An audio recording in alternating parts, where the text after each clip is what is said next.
What would you do if the man who broke your heart sent you an invitation to his wedding, not because he wanted you there, but because he wanted you to arrive alone?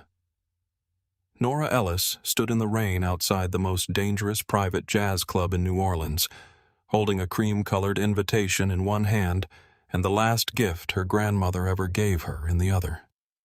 Inside waited Declan Rourke, a man politicians feared criminals obeyed, and women were warned never to trust. She was not looking for love. She was looking for one impossible favor. "Come with me to my ex's wedding, Mr. Rourke." But the moment he said yes, Nora did not just borrow a dangerous man for one night. She opened a door into power revenge and a love that could ruin them both. Like this video comment, where you're watching from and stay until the end, because some invitations are not meant to be accepted. They are meant to expose who still owns your pain. Some invitations are not meant to be accepted. They are meant to expose who still owns your pain. Nora Ellis did not sleep after leaving the nocturne room. She sat on the edge of her sofa until the rain thinned against the window and the bakery downstairs began warming its ovens for morning. The whole apartment smelled faintly of old coffee, wet wool, and cinnamon drifting through the floorboards. Her dress clung cold to her knees. Her shoes sat by the door with muddy water pooled beneath them. The cream invitation lay on the coffee table like it had a pulse. Nora Ellis and guest. She stared at those words until they blurred. A person could survive a broken engagement. People did it every day. They took off rings, changed locks, deleted photographs, learned how to sleep on one side of the bed again. Nora had done all the practical things except the one that mattered. She had not stopped hearing Camden Pierce's voice whenever a room grew too quiet. "You were never built for the life I'm stepping into." The sentence had followed her home from that restaurant 3 months ago. It had waited in her kitchen while she paid bills. It had sat beside her at work while partners handed her files without looking up. It had leaned over her shoulder in grocery aisles when she counted what she could afford and placed the good coffee back on the shelf. Now it had changed shape. Now it wore gold lettering and expensive paper. Her phone buzzed on the cushion beside her. Maya. Nora let it ring once. Twice. On the third ring she answered. "Please tell me you are calling from your apartment and not from the trunk of a car," Maya said. Nora closed her eyes. "I'm home. Thank God. Now tell me the part where you did not walk into Declan Rourke's club and ask him for anything." Nora looked toward the invitation. "I asked him to come with me to Camden's wedding." The silence on the other end was so complete that Nora could hear the bakery pipes knocking below. Nora Maya said carefully, "That is not a favor. That is a threat with shoes on." He said yes. Maya inhaled sharply. "That scares me more than if he laughed at you." He didn't laugh. Of course he didn't. Men like Declan Rourke don't laugh when women make terrible decisions. They open doors and let the consequences walk in first. Nora leaned back against the sofa. The fabric was worn thin near the armrest. Camden used to complain that the whole apartment smelled like bread and laundry soap. He said it kindly at first, almost fondly, as if her small life was charming because he could leave it whenever he wanted. "I didn't know where else to go," Nora said. Maya's voice softened. "You could have come to me." "I know. You still can." Nora's throat tightened. She looked down at her hand. Her grandmother's pearl brooch sat in her palm, damp from the rain, the clasp bent slightly from how hard she had held it. "I wanted him to regret it," she whispered. Maya did not answer right away. Outside, a delivery truck rolled past tires hissing along the wet street. Somewhere beneath the floor, metal trays clattered in the bakery kitchen. Then Maya said, "Of course you did." Those 3 words broke something small and hidden inside Nora. Not because they excused the ugliness of wanting revenge, but because they did not force her to dress it up as healing. "I hate that I want that," Nora said. I don't, Maya replied. I hate that he made you feel like wanting it was pathetic. Nora looked at the invitation again. Camden Pierce had loved being admired. He loved bright rooms, polished speeches, hands on shoulders, names dropped lightly into conversation. He loved the way people watched him when he entered a room beside his father. Senator Graham Pierce, the man everyone in Louisiana politics said could become governor if he stayed handsome, careful, and clean. Nora had once thought ambition looked beautiful on Camden. She remembered the first time he came into the law office where she worked. He had been reviewing documents for a custody dispute involving one of his mother's donors. He asked where conference room B was, though the sign was right behind him. When Nora pointed, he smiled like she had done something rare. You have kind eyes, he said. She had believed that meant he saw her. For the first 6 months, Camden was sunlight. He waited outside her office with flowers tucked under one arm. He took her walking by the river and talked about public service in a way that made power sound generous. He brought her to dinners where women wore pearls larger than Nora's rent payment, and men discussed campaigns over steaks that cost more than her weekly groceries. At first, Camden translated that world for her. Then he started correcting her for it. Not that dress, sweetheart. Maybe don't mention your father's bankruptcy tonight. Say legal assistant, not secretary, but don't sound defensive. Laugh softer. Stand closer. Don't ask Margaret too many questions. She doesn't like feeling examined. Nora had thought he was helping. That was the cruelty of it. The cage had arrived piece by piece, each bar wrapped in concern. By the end, she could feel herself shrinking before she entered a room. The night Camden ended the engagement, he chose a restaurant in the Garden District where the servers wore white jackets and never interrupted rich people at the wrong time. He asked for a table near the back. That was the first sign. Camden loved windows. He loved center tables. He loved rooms that could see him. That night he sat with his back to the wall and both hands folded beside untouched wine. Nora, he said. Her name sounded rehearsed. She placed her napkin in her lap because her hands needed something to do. You're scaring me. Camden reached for her hand.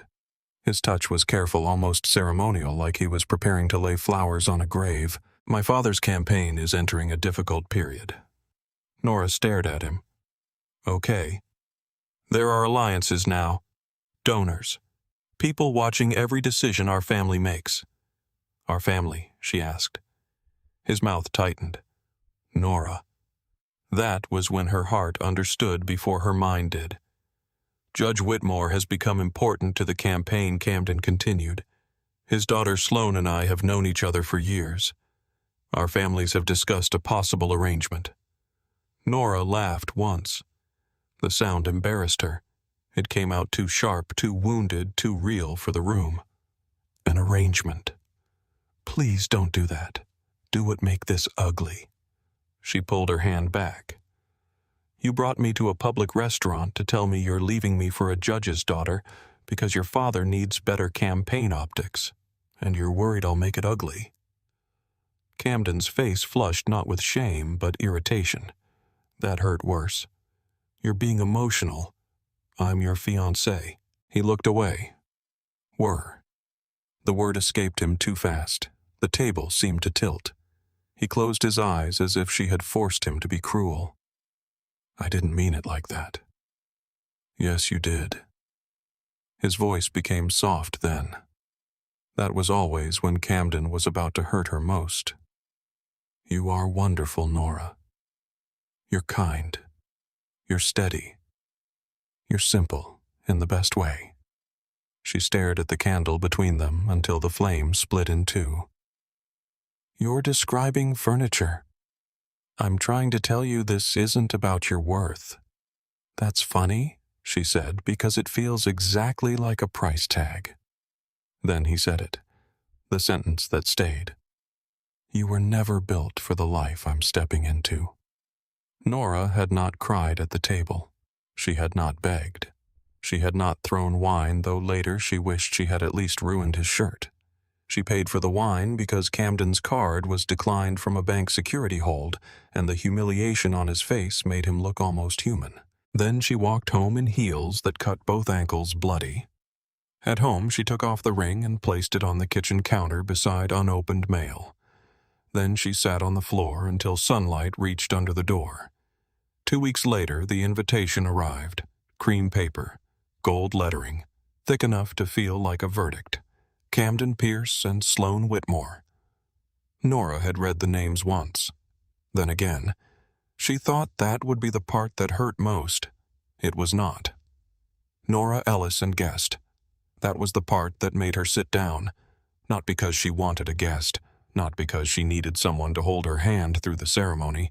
It was the confidence of the empty space that wounded her, the assumption that she would arrive alone, the elegance of the insult, the way Margaret Pierce could claim hospitality while placing Nora's loneliness in print. For 3 weeks, Nora kept the invitation in the drawer with batteries, coupons, and birthday candles.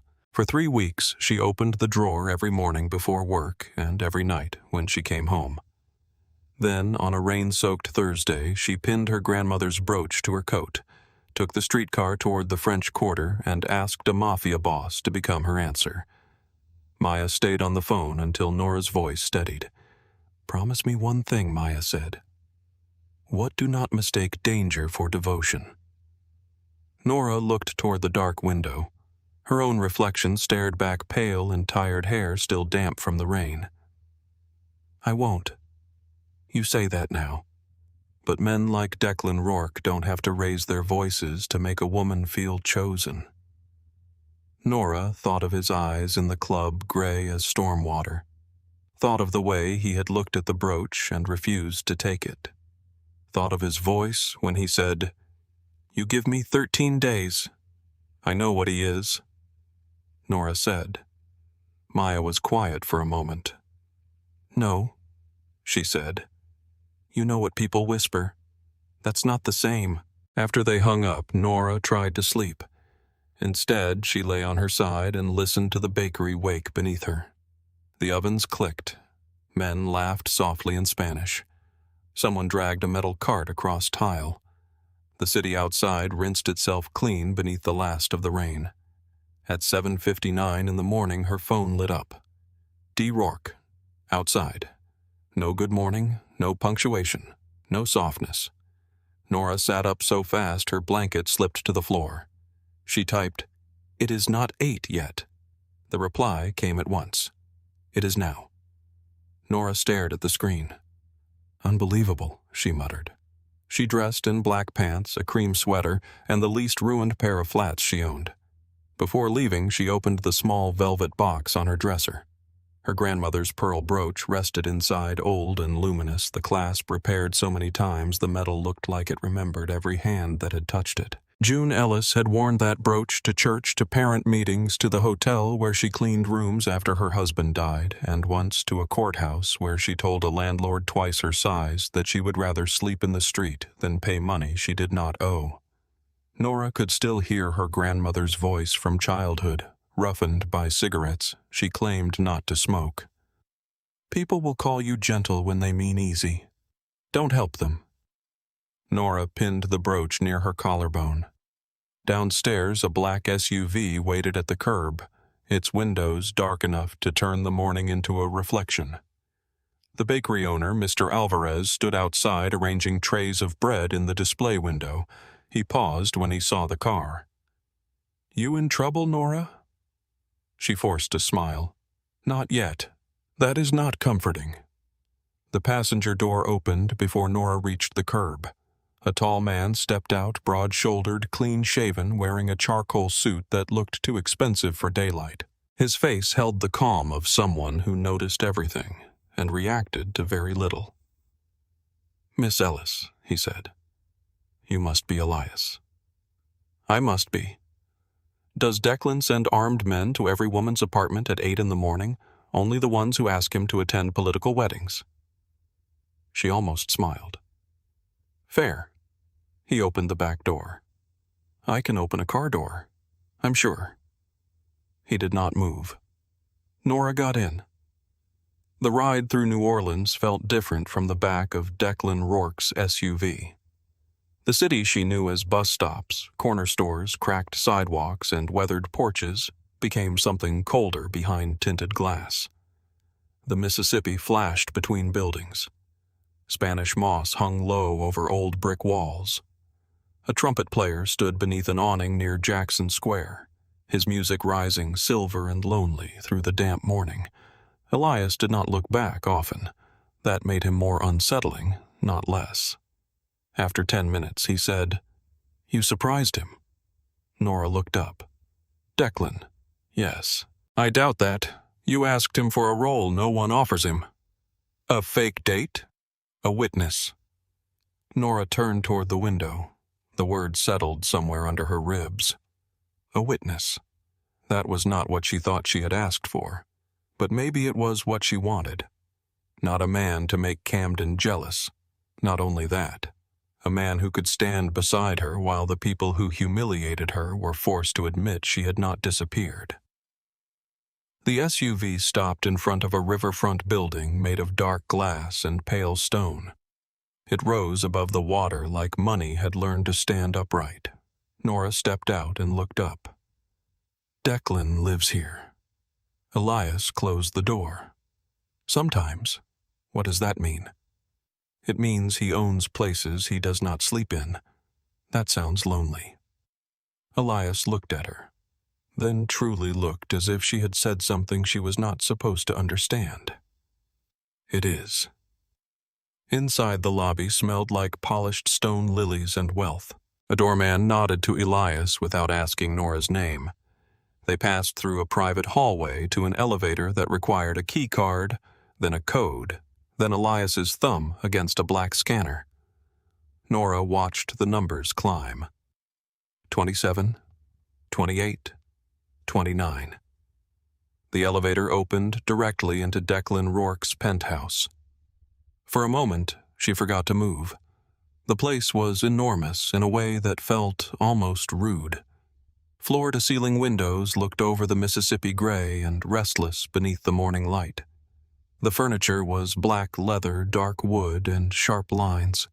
Paintings hung on the walls, abstract storms trapped behind glass. There were no family photographs, no shoes by the door, no half-read books, no mug left beside a chair. Nothing careless, nothing soft, nothing that suggested a person lived there instead of occupying territory. An older woman waited near the entry. She wore a black dress, pearl earrings, and the posture of someone who had never apologized for entering a room. "Miss Ellis," she said, "I am Beatrice Vale. I manage Mr. Rourke's household." Nora nodded. "Nice to meet you." Mrs. Vale's eyes moved over her sweater, her flats the brooch at her collar. "Not judging. Measuring. Mr. Rourke dislikes lateness, panic before breakfast, and unnecessary noise." Nora looked at Elias. "Does everyone here introduce themselves like a court summons?" Elias said, "She likes you." Mrs. Vale turned without expression. "That remains undecided." Nora followed her across the stone floor, each step sounding too loud. The penthouse opened into a dining room with a long black table and windows bright with river light. Declan sat at the far end, reading from a tablet. He wore a white shirt with the sleeves rolled to his forearms. No jacket, no tie. Somehow that made him look more dangerous, not less. A plate waited across from him. Eggs, toast, fruit arranged with such precision, it looked accused of disorder. "You're late," Declan said without looking up. Nora stopped beside the chair. "I was downstairs at 8. You were in the elevator at 8. Do you practice being impossible, or is it natural?" He looked up then. Something almost moved at the corner of his mouth. Not a smile. The threat of one. "Sit." Nora sat because she was hungry and because refusing would feel childish. Mrs. Vale poured coffee into a white cup and placed it near Nora's hand. Nora took one sip. It was bitter enough to be disciplinary. She coughed. Declan returned to his tablet. "You'll get used to it. I'd rather not build character through coffee." Mrs. Vale made a quiet sound near the sideboard. Her face remained still, but Nora was almost certain she had laughed. Declan set down the tablet. "Tell me about Camden Pierce." Nora's fingers tightened around the cup. "What do you want to know?" "Everything you don't want to say. That's a little invasive for breakfast. I'm not interested in your comfort. Clearly." Nora looked down at the perfect eggs, the white plate, the knife placed at an exact angle. Everything in Declan's world made disorder feel like a personal failure. "We met at work," she said. "His mother's donor had a custody issue. Camden came in to review documents. He asked where the conference room was. Was it marked yes? And you pointed anyway?"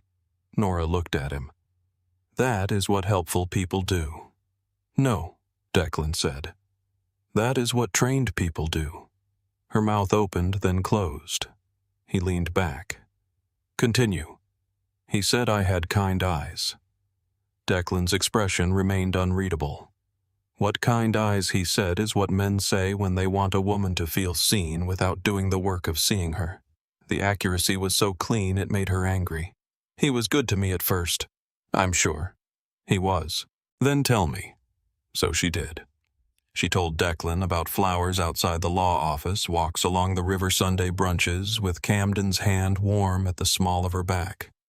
She told him about his speeches, his dreams, the shine in his eyes when he talked about public service and being better than his father's generation. Then she told him how it changed. Slowly. A comment about her dress. A suggestion about her hair. A joke he asked her not to repeat. A story about her childhood, he said, might make donors uncomfortable. At first, Nora had thought he was smoothing the path for her, teaching her how to survive rooms she did not understand. Then, one day, she realized she had become a version of herself built almost entirely to avoid embarrassing him. Declan listened in silence. Not warmly, not gently. Completely. Camden had listened like a man waiting to correct the ending. Declan listened like a man gathering evidence. Near the end, Nora said he told me I was quiet, too comfortable, too predictable. Like being with me was safe, but not exciting. Declan's jaw moved once. "And you believed him?" Nora gave a small laugh. "Was he wrong?" "Yes." The answer came so quickly she looked at him. Declan's voice stayed low. "Quiet is not empty. Comfortable is not worthless. Predictable is what weak men call peace after they have stopped being grateful for it." Nora looked away first. The river moved beyond the windows, bright and indifferent. "You don't know me," she said. "I know enough to recognize a woman who has spent years turning disrespect into compromise." The room went still around that sentence. Nora set down the coffee with careful fingers. "Is this how the 13 days are going to be?" "Yes." Brutal honesty over breakfast. "Among other things, I might hate you by the wedding. That will make the performance more convincing." Despite herself, Nora smiled. It vanished quickly. Not quickly enough. Declan saw it. Of course he did. After breakfast, he stood and led her through the penthouse. He showed her the guest suite, though "showed" was too generous a word. He opened the door and expected her to follow. The room inside was larger than Nora's entire apartment. A king bed stood against a pale wall. The windows faced the river. There was a desk, a sitting area, a closet with polished wooden doors, and a bathroom made of marble and glass. Nora stood in the center, afraid to touch anything. "You'll stay here when necessary," Declan said. She turned. "No." His eyes settled on her. "No, I have an apartment. Rent. A job. A plant that may already be dead but still deserves closure. Mrs. Vale can have your things brought over. My things are not being brought anywhere." Declan studied her. Nora felt the old instinct rise. "Soften. Explain. Make yourself easier to handle." She swallowed it. I am not moving into your penthouse because you decided it was convenient. Something changed in his eyes. Approval, maybe. Brief and irritating. Fine, he said. Nora blinked. Fine. You keep your apartment. You spend your days here. That still sounds like you winning. I usually do. She should have rolled her eyes. Instead, she looked at the empty room, the beautiful view, the polished surfaces no one seemed allowed to disturb. This place does not feel like a home, she said. Declan's face closed. No, he said. It does not. The honesty surprised her. Before she could answer, he turned toward the hall. We start now. Nora followed him back into the main room. What exactly are we starting? Declan stopped near the windows. Morning light cut across the floor between them. You came to me because you want to be seen differently. Yes. No, he said. You came to me because you want to stop seeing yourself through Camden Pierce's eyes. Nora went quiet. The city moved outside the glass. Cars crossed the bridge. The river carried barges south. Somewhere below, a siren rose and faded. Declan pointed toward the far door. Walk to the door. Nora stared at him. Walk, yes. That is your grand plan for the moment. She exhaled, annoyed, and walked across the room. When she reached the door, Declan's voice followed her. Again. Nora turned slowly from the far door, one hand still resting near the handle. Her breath caught somewhere between irritation and embarrassment. That was walking, she said. Declan stood beside the windows with the river light behind him, arms folded, eyes sharp enough to find every weakness she had tried to hide. No, he said. That was retreating with movement. Nora stared at him. I crossed the room. You apologized to the room while doing it. Heat climbed into her face. She looked down before she could stop herself. Declan's voice cut clean through the air. There. That. Nora lifted her eyes. What, you looked down because I corrected you? Camden did not need to raise his voice, did he? The words landed with such accuracy that she forgot her anger for half a second. Declan stepped away from the window. He only had to change the temperature of the room, a colder smile, a longer silence, a little disappointment around the eyes. Then you adjusted yourself before he had to ask. Nora hated him then. Not because he was cruel, but because he was right in a way that felt indecent, like he had opened a drawer inside her chest and begun naming what he found. You don't know what he did, she said. I know what it left behind. She looked toward the windows. The Mississippi moved below, dark and wide, carrying morning light on its back like nothing in the city could wound it. Declan pointed again. Walk. Nora inhaled through her nose. She went back to the starting place near the windows and crossed the room again. This time she tried to keep her chin up. The effort felt ridiculous. Her shoulders went stiff. Her arms forgot what arms were supposed to do. Stop, Declan said. She stopped too quickly. You look like you're about to be arrested. Maybe I am. I'm in a crime lord's penthouse being judged by my posture. His mouth almost moved. Less tension. I am full of tension. Then carry it better. Nora laughed once, sharp and humorless. That is not advice. That is something embroidered on a pillow in hell. From the hallway, Elias made a sound that might have been a cough. Declan did not look away from Nora. Again. So she walked. Again and again. Across black stone floors and through morning light, past the severe sofa, past the long dining table, past the world of a man who owned too much and showed too little. Each time Declan corrected something. Her chin, her shoulders, her stride, the way her hands curled as if bracing for apology, the way she slowed near the end as if arrival itself required permission. After the 10th walk, Nora's calves began to ache. After the 20th, her anger sharpened. After the 30th something in her changed. Not confidence, not yet. Something smaller and more dangerous. Defiance. She reached the door, turned, and met Declan's gaze before he could speak. This time he said nothing. The silence stretched. Nora lifted one brow. Well, Declan looked at her for a long moment. Better. She let out a breath she had not known she was holding. That's it. Praise makes people careless.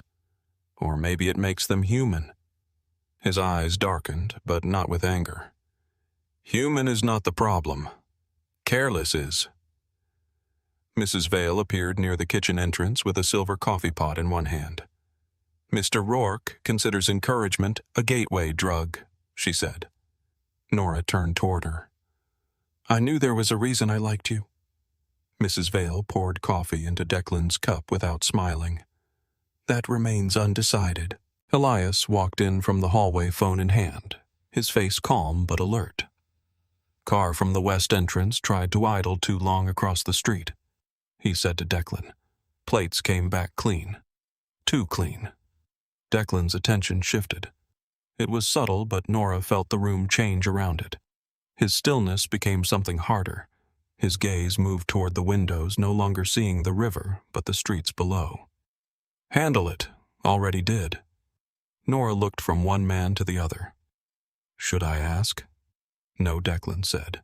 She folded her arms. That answer is becoming very popular. Declan looked back at her. You came here for a wedding, Miss Ellis, not a tour of my business. Your business keeps walking into the room. For the first time, Declan looked almost pleased. Good. You're noticing. He stepped closer, stopping just beyond reach. That is the second lesson. I thought the second lesson was coffee that tastes like punishment. The second lesson is standing. He led her to a room lined with mirrors. It might have been a private gym once, though no equipment remained except a leather bench, a rack of dark suits, and a wall of glass that reflected the city in pieces. Nora stood before the mirror and saw a woman who had not slept enough. Her cream sweater hung off one shoulder. Her hair was tied back too tightly. The pearl brooch near her collar looked too elegant for everything else about her. Declan stood behind her, close enough to appear beside her in the reflection, but not close enough to touch. Stand, he said. I am standing. You're preparing to leave. Nora stared at their reflections. I don't even know what that means. Your weight is on your back foot. Your shoulders are folding inward. Your hands are tense. Your eyes are waiting for permission. My eyes are just eyes. No, they're trained. She tried not to react. He saw the reaction anyway. Camden's mother, Declan said. Nora's throat tightened. What about her? She taught you to check the room before you entered it, to look for approval, to measure whether your voice was welcome before you used it. Nora thought of Margaret Pierce in lavender silk, one hand on Nora's elbow at a donor dinner, smiling while saying, You're such a sweet girl, dear. Let Camden answer this one. She liked quiet women, Nora said. Declan's eyes met hers in the mirror. No, she liked controlled women. The mirror became hard to look at. Nora shifted her weight forward. Too much, Declan said. She exhaled. Of course, again. She adjusted. Hands. She relaxed her fingers. Chin. She raised it. Not that much. You're not challenging God. A laugh slipped out before she could stop it. Declan's gaze flickered to her mouth, then away. The moment lasted less than a second. It still changed the room. Nora faced the mirror again. What do you see? He asked. Me. That's lazy. She almost snapped at him, but the word lazy caught on something old. Camden had never called her lazy. He had preferred prettier knives. Simple, gentle, predictable. Not built for this. Nora swallowed. I see someone who doesn't know what she's doing. Good. That is your idea of good. It's honest. We can work with honest." She looked at him through the glass. "Do you enjoy making people uncomfortable?" "No. You're very committed for someone who doesn't enjoy it." "I'm not making you uncomfortable," he said. "I'm removing what other people taught you to wear." The words entered quietly and stayed. Nora looked back at her reflection. She saw the small habits, then the ones she had mistaken for personality. The careful smile, the softened mouth, the way she made herself smaller before anyone asked, the way she prepared to be dismissed so it would hurt less when it happened. Declan moved to her side, again, so she stood. For 40 minutes, Nora stood in front of the mirror while the city shifted outside. Her feet ached in a different way from walking. Her back protested. Her hands kept wanting to clasp in front of her like she was waiting to be scolded. Every time they did, Declan noticed. Hands. She dropped them. Breath. She inhaled. Eyes. She looked at herself. Not at Declan. Not at the floor. Not at the version of herself Camden had left behind. At herself. By the time Declan finally said, "Enough," Nora felt wrung out and strangely awake. Mrs. Vale had lunch waiting on the terrace. Shrimp salad, warm bread, sliced peaches, and iced tea in tall glasses. Nora sat carefully aware of every part of her body in a way she had never been before.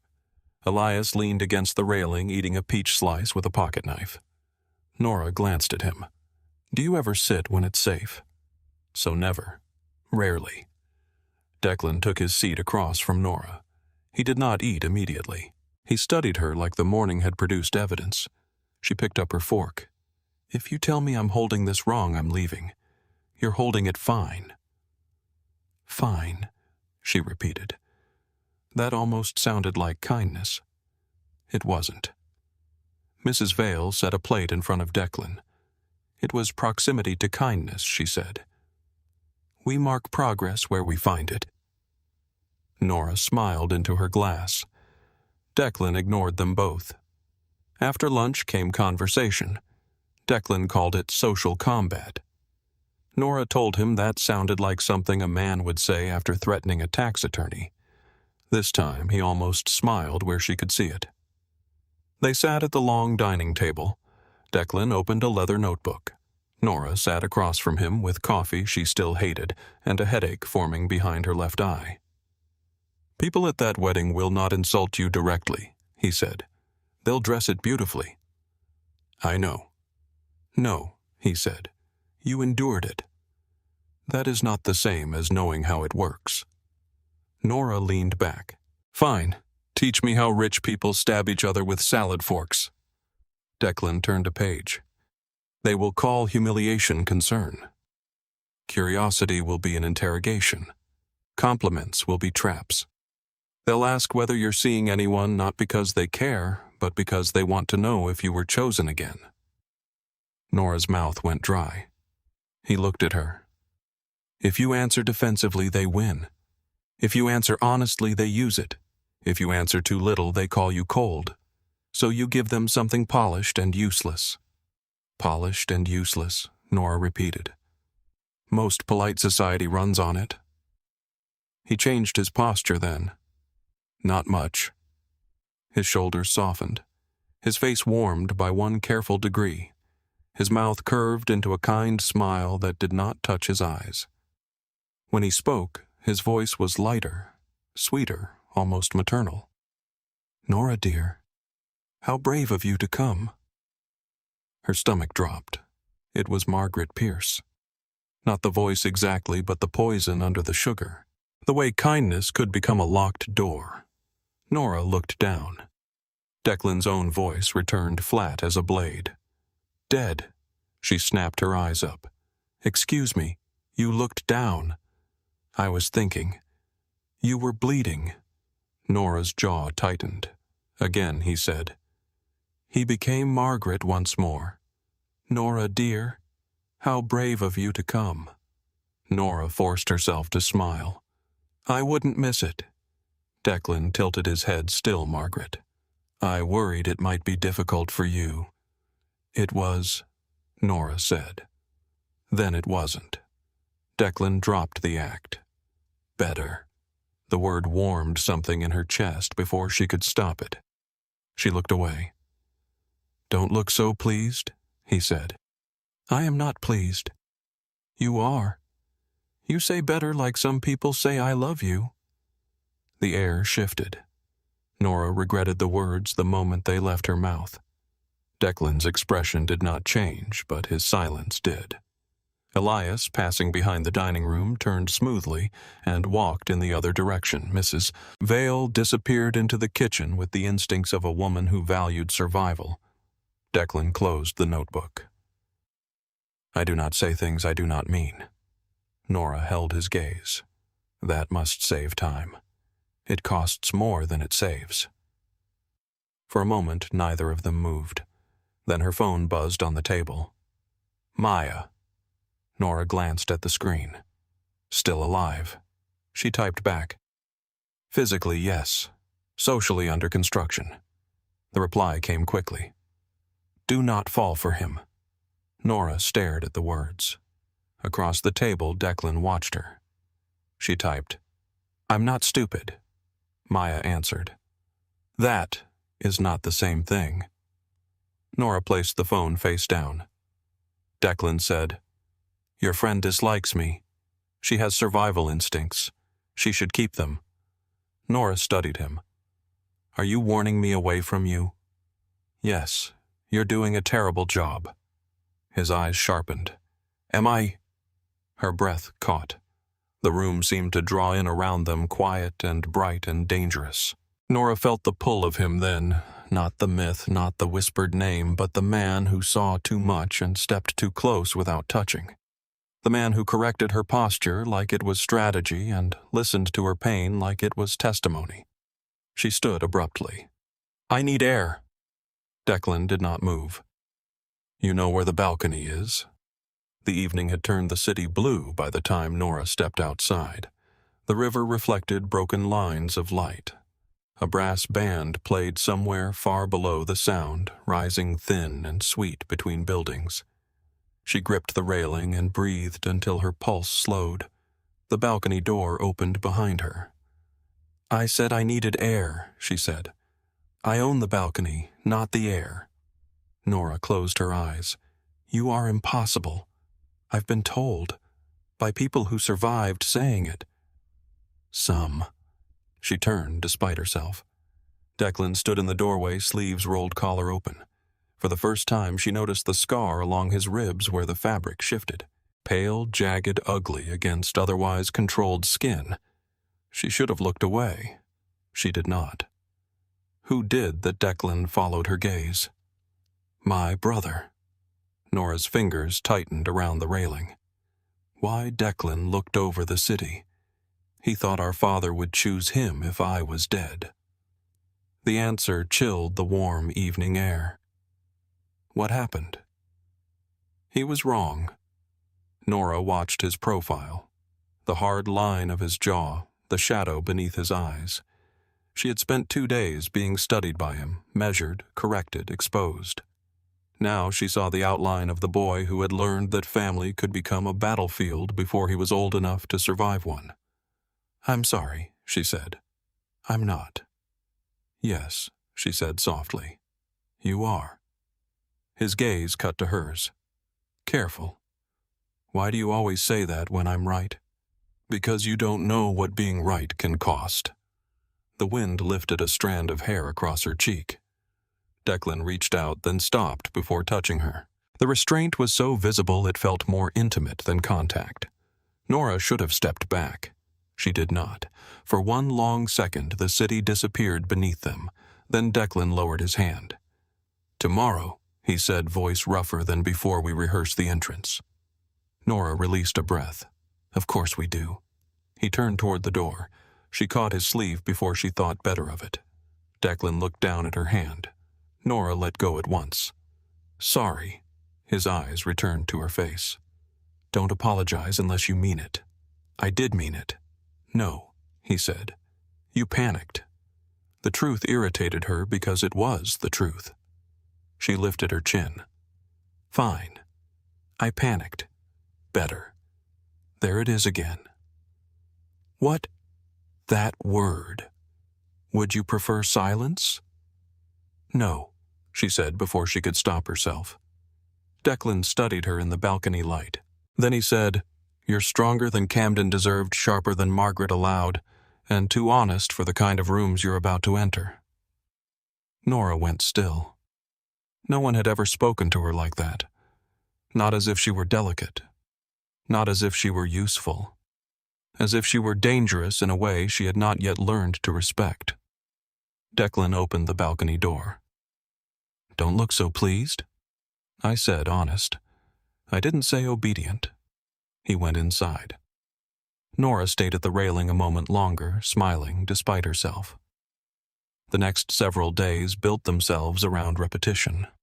Morning car rides through damp New Orleans streets. Coffee at Declan's table. Walking until her legs ached. Standing until her spine remembered itself.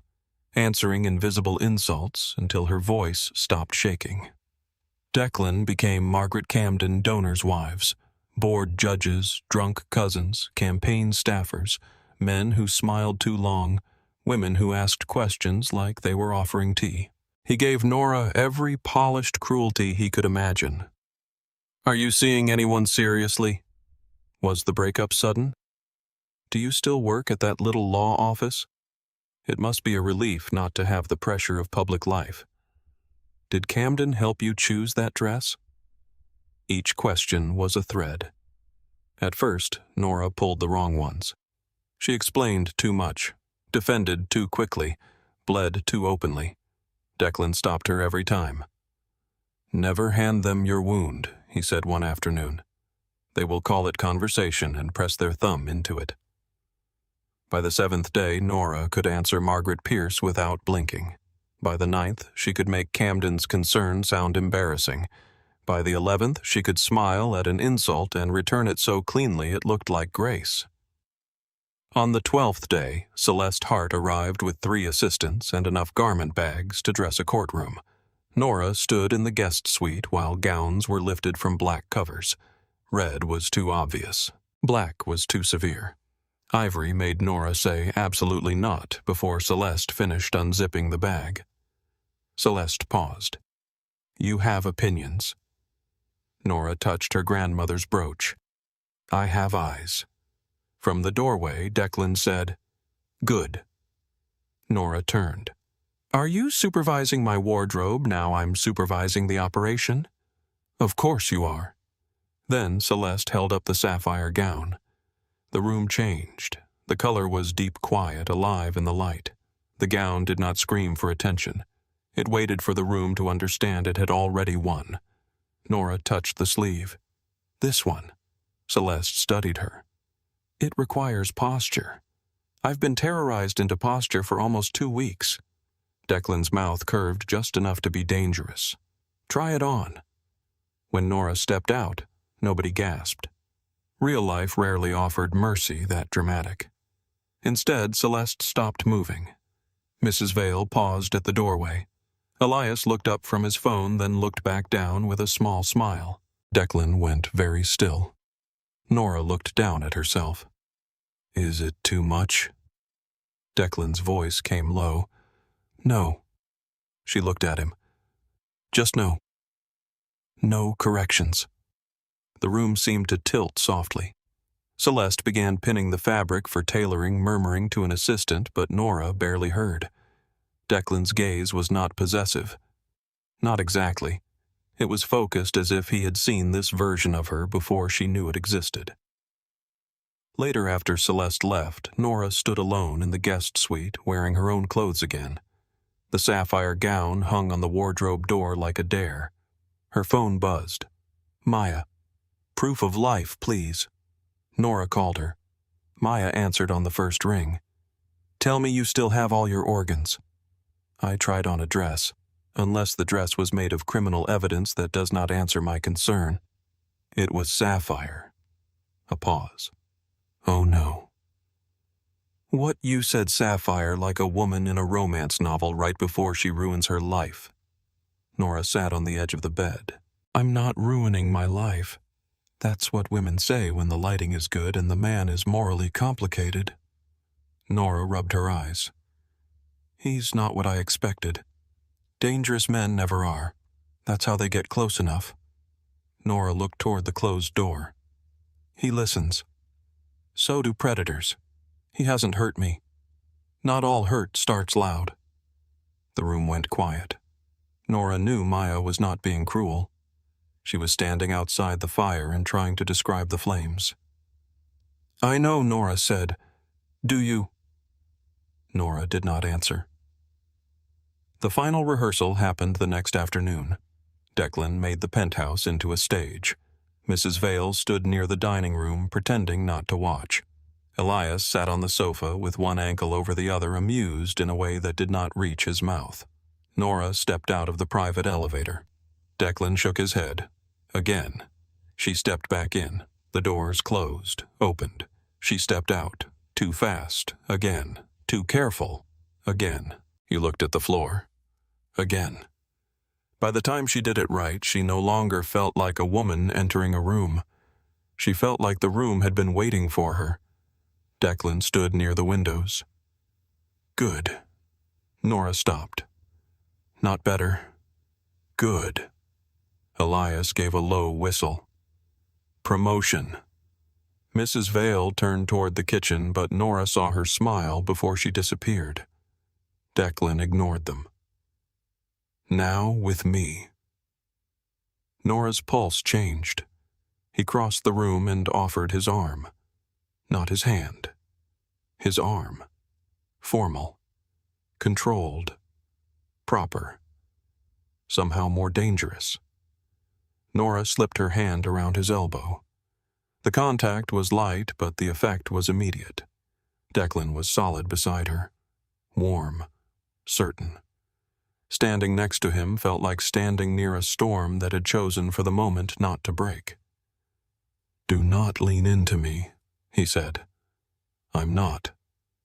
You thought about it. That should not count. It counts. They walked from the elevator to the windows. At first, Nora matched his pace poorly. Then she rushed. Then she overcorrected. Declan stopped. You're trying to follow me. You are leading. No, he said. We are arriving together.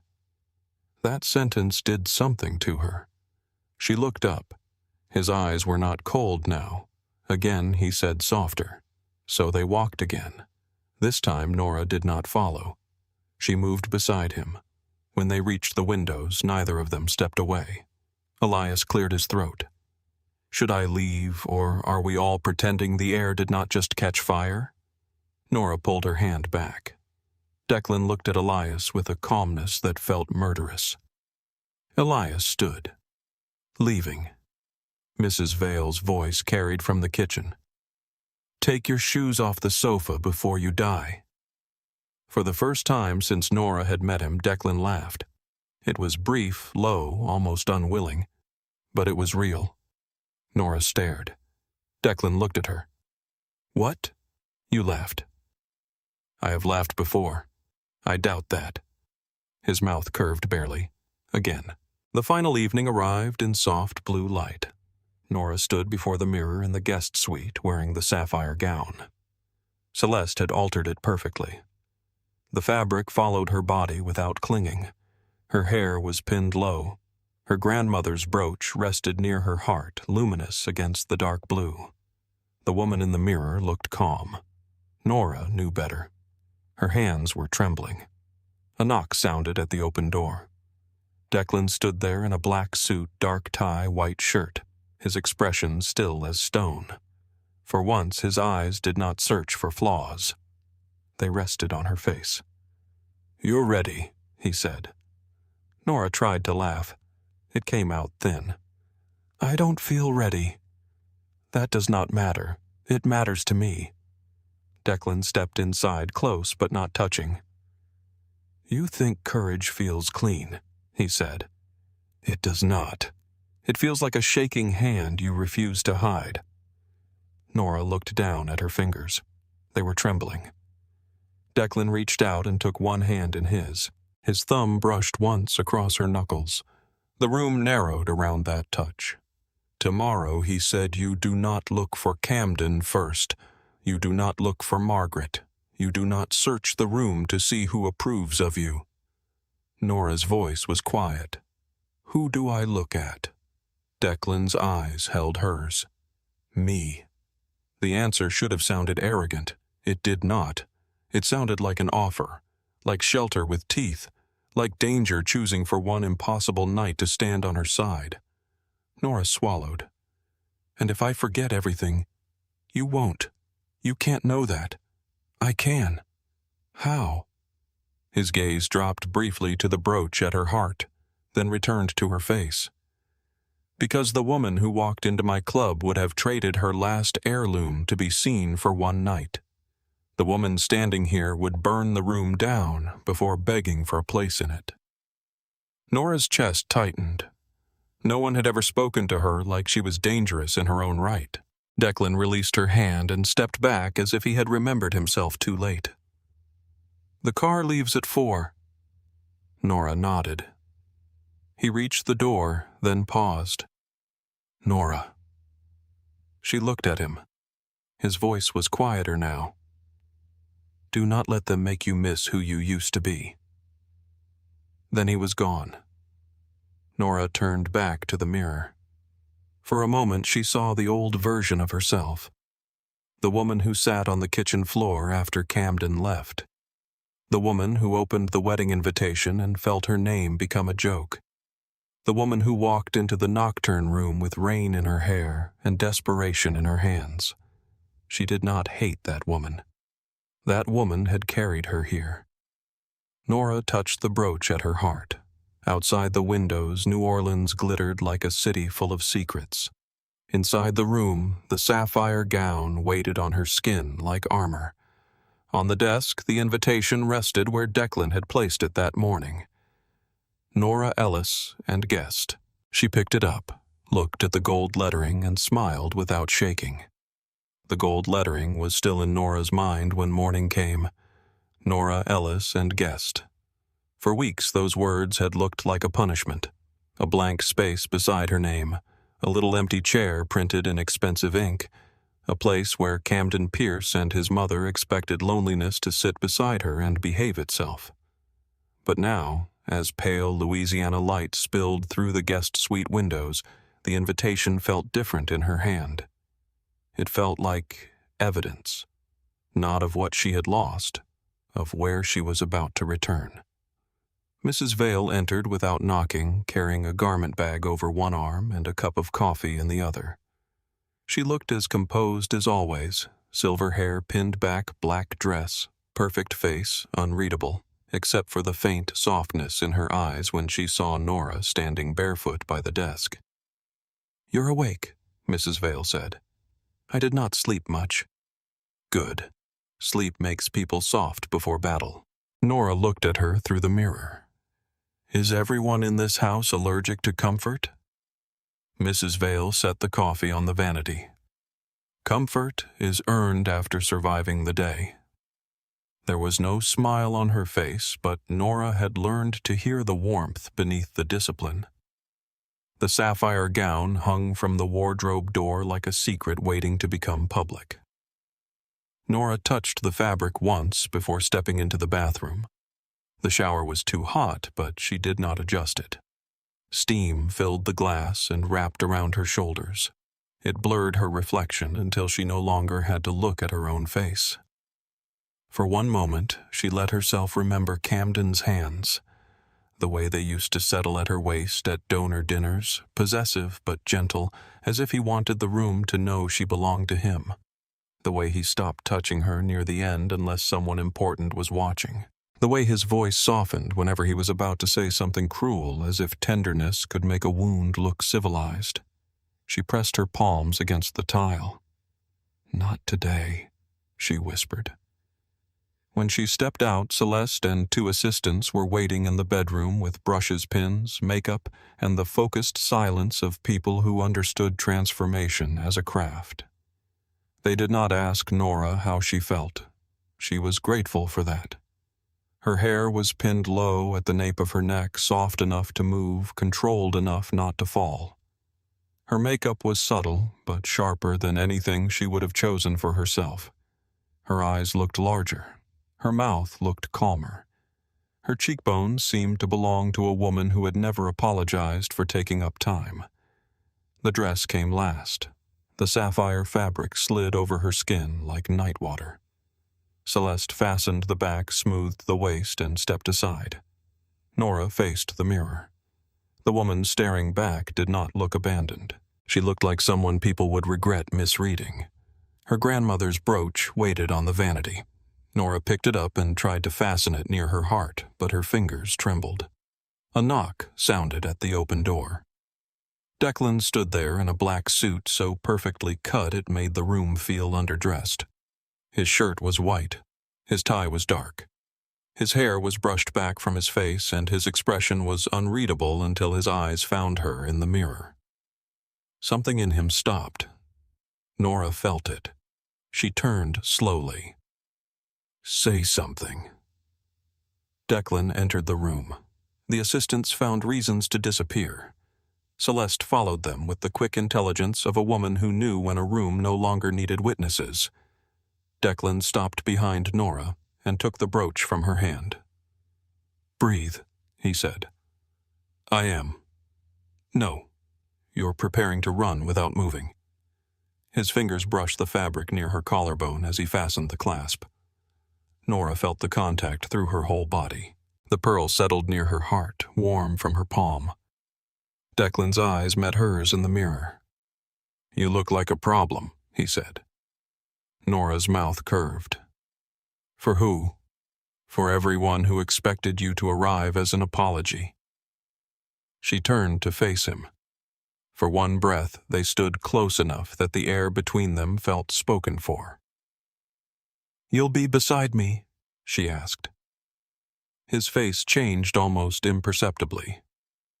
Every step. The car was waiting downstairs at 4. Not the SUV from training mornings. Not the town car from the first rainy night. This was a long black sedan with polished chrome and windows dark enough to turn the world into reflection. Elias stood near the rear door wearing a charcoal suit and an expression that made strangers instinctively look elsewhere. He saw Nora and tilted his head once. "Miss Ellis. That means I look good, right? It means Mr. Rourke is going to make terrible decisions." From behind her, Declan said, "Careful." Elias opened the door. "Always." Nora slid into the back seat. Declan joined her.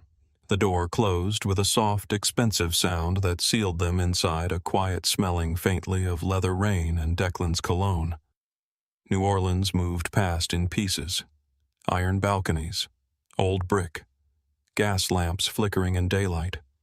A woman pushing a stroller with one hand and holding iced coffee in the other. A man in a delivery vest arguing with a parking meter. A street musician playing trumpet under a blue awning like Heartbreak had learned to breathe through brass. Ordinary lives continued while Nora rode toward the place where hers had broken. Declan made one phone call in a low voice. He did not speak long. He said names Nora did not know and numbers that meant nothing to her. When he ended the call, he turned the phone face down on his knee. "Business?" she asked. "Always." "That sounds exhausting." "It is." The honesty surprised her.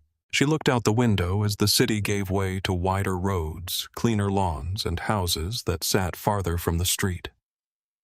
They drove toward Baton Rouge, toward old oaks and gated estates, toward the Pierce name carved into stone and polished until everyone forgot where the blood had dried underneath. Nora's hands began to shake. She tucked them into her lap. Declan noticed anyway.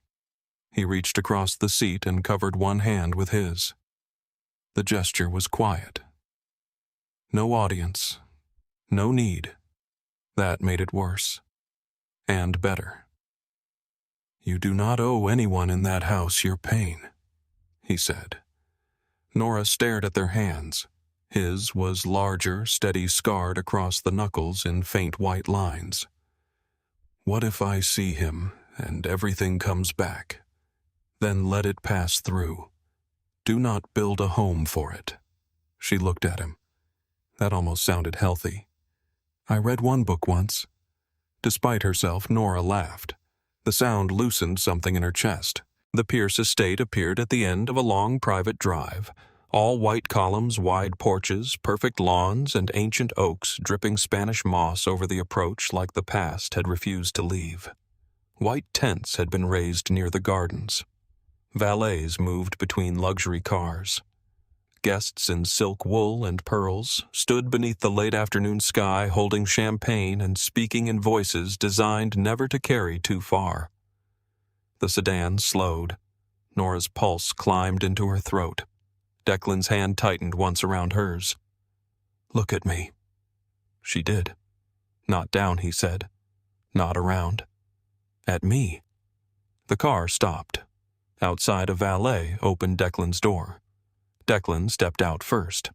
Nora watched through the window as heads began to turn. Recognition moved through the nearest guests like ink dropped in water. Declan Rourke did not need an introduction. He turned and offered his hand. Nora placed hers in it. Then she stepped out of the car. Conversation thinned. It did not stop. These people were too well trained for that. But Nora felt the shift. The small break in rhythm. The pause between words. The quick glances that became longer when they reached Declan's face, then hers. The sapphire dress caught the light.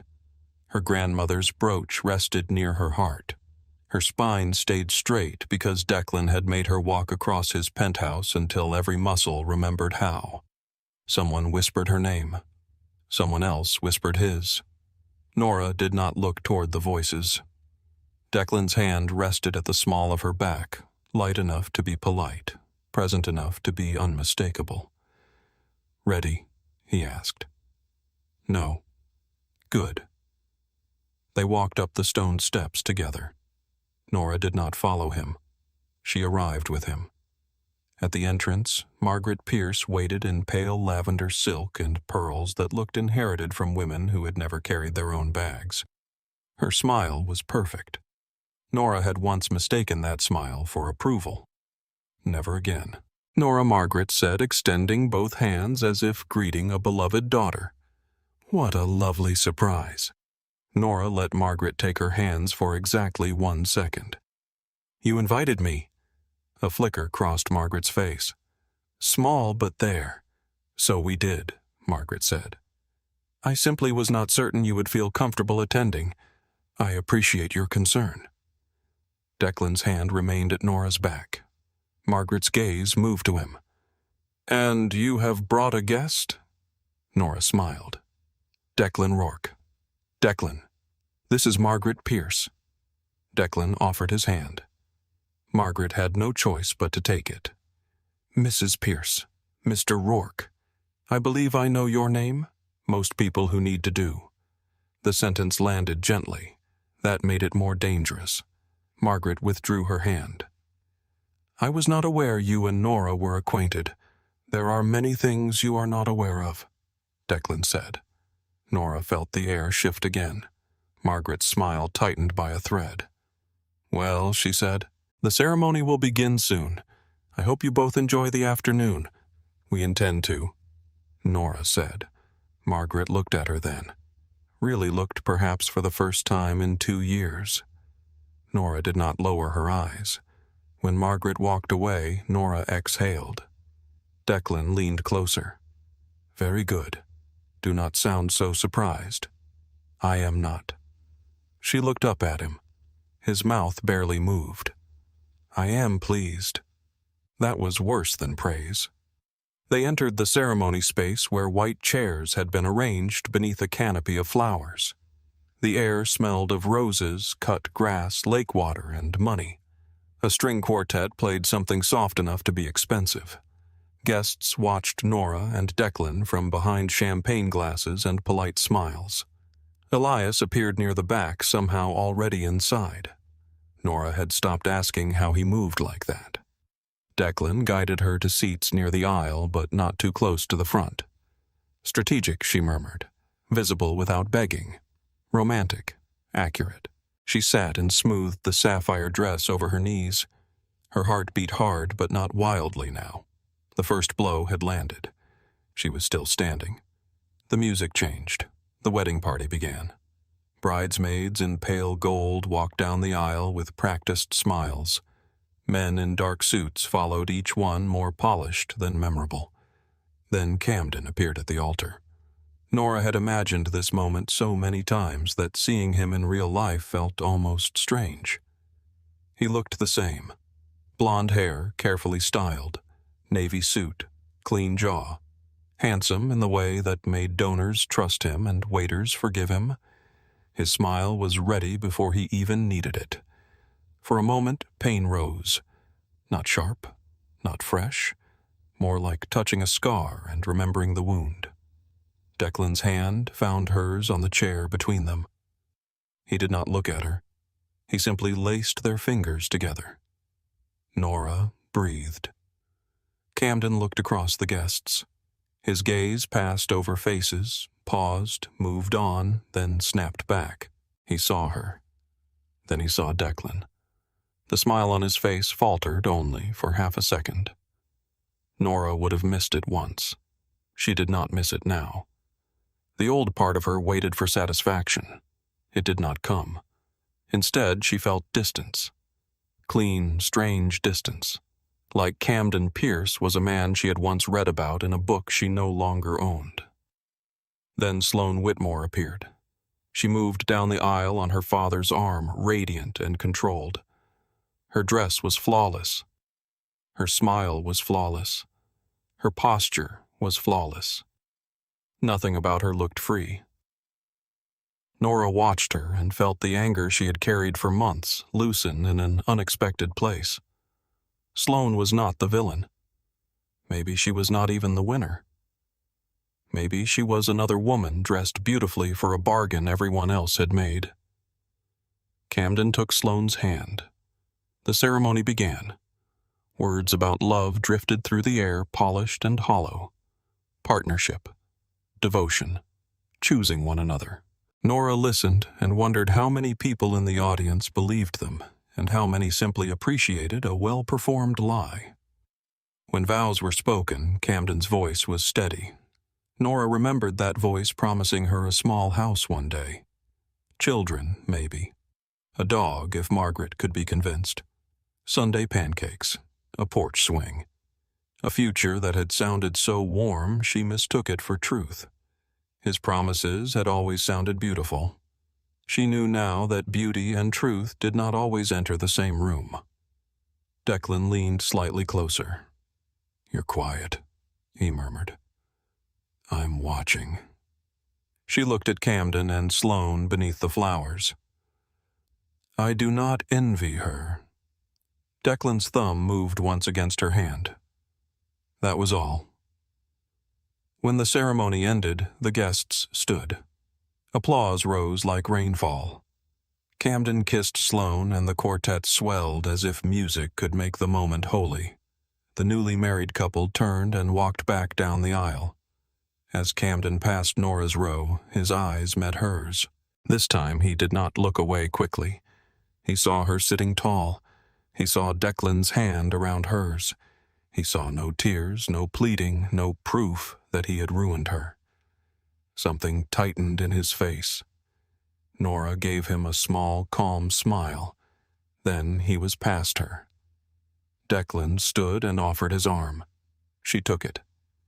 The reception was held beneath the largest tent, though tent was too humble a word for a structure with crystal chandeliers, hardwood flooring, white roses, and a small orchestra tucked near the far side. Waiters moved with trays of champagne. Politicians laughed with donors. Women kissed cheeks without touching skin. Men clasped shoulders and measured usefulness in a glance. Nora knew this world. She had stood in its corners, carried its purses, smiled when Margaret gave instructions disguised as suggestions. Today, people stepped aside to let her pass. That was the first time she almost cried. Not because they respected her, because she realized how much of respect was theater and how many years she had been denied even the costume. Declan bent his head. Too much. No. You're lying. Yes. Do you want to leave? Nora looked across the tent. Camden stood near Sloane, accepting congratulations. Margaret whispered to a woman in silver. Several guests watched Nora openly now. No, she said. I want a drink. Declan's eyes warmed. There she is. They accepted champagne from a passing waiter. Nora took a sip and nearly coughed. Expensive, Declan asked. Tastes like nervous fruit. Accurate.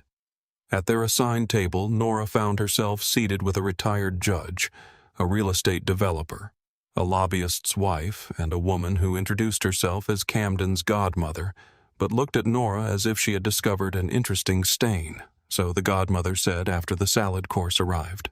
Nora Ellis, I must say you look transformed. Nora lifted her glass. How kind of you to notice. The woman smiled. I only mean you seem very different from when we last saw you. I am. The table went quiet. The godmother waited for more. Nora gave her nothing. Declan's knee brushed hers beneath the table. Approval without applause. The lobbyist's wife turned to Declan. And how did you two meet, Declan? Looked at Nora. She walked into my club during a storm and asked for something dangerous. The woman laughed lightly. How mysterious. Nora took another sip of champagne to hide her smile. It was raining, she said. Everything sounds more dramatic in the rain. The judge studied Declan with careful eyes. Rourke, are you in finance? Declan looked at him. Among other things. The judge did not ask about the other things. Dinner passed in courses Nora barely tasted. Every few minutes someone glanced from another table. Whispers moved and dissolved. Declan remained perfectly at ease, as if being watched were simply another form of weather. Nora found she was not pretending as much as she expected. She was nervous, yes, but she was also awake, painfully, vividly awake. Then the music changed. The first dance began. Camden and Sloane moved to the center of the floor. They danced beautifully. Of course they did. Every step looked practiced. Every turn approved by someone with a clipboard and a family reputation to protect. When guests joined them, Declan stood. Nora looked up. No. Yes. We did not practice this enough. We practiced. In your living room. And now we improve the scenery. He held out his hand. Refusing would draw more attention than accepting. Nora knew that. Declan knew she knew. She placed her hand in his. The dance floor opened around them. Declan guided her into the music with controlled ease. His hand settled at her waist. Hers rested against his shoulder. The fabric of his suit was warm beneath her palm. Nora focused on the steps. Declan focused on her. You're counting, he said. I do not want to step on you. I have survived worse. That is not comforting. You're doing fine. She looked up sharply. Fine. His eyes held hers. Beautifully. Her breath caught. The word was too simple to defend against. They moved through the music and the room blurred at the edges. For the first time all day, Nora forgot to wonder who was watching. Declan's hand at her waist became less like a prop and more like a promise neither of them had agreed to say aloud. Across the floor, Camden danced with Sloane. His eyes found Nora over his bride's shoulder. Nora saw the question there. Not love. Not regret, exactly. Possession confused by absence. He had expected her pain to remain where he left it. It had moved on without asking him. Declan's voice brushed near her ear. He is watching. I know. How does it feel? Nora considered lying. Then she looked at Camden. Really looked. Nothing broke. It feels like I survived a man I mistook for a future. Declan's hand tightened at her waist. Good. After 2 songs, Nora needed air. Declan looked reluctant but let her go when she promised she was only stepping onto the terrace. The evening had cooled. Lanterns glowed along the garden path.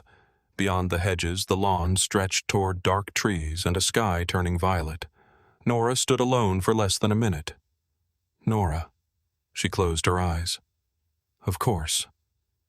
Camden stood near the terrace doors, champagne in hand, expression carefully concerned. You came, he said. You invited me. I was not sure you would. I know. He looked toward the tent, then back at her. You look different. So you said with your face during the ceremony. His mouth tightened. That is not fair. No, it is accurate. I only mean this does not seem like you. Nora turned fully toward him. Which part? The dress, Rourke, or the fact that I am not crying.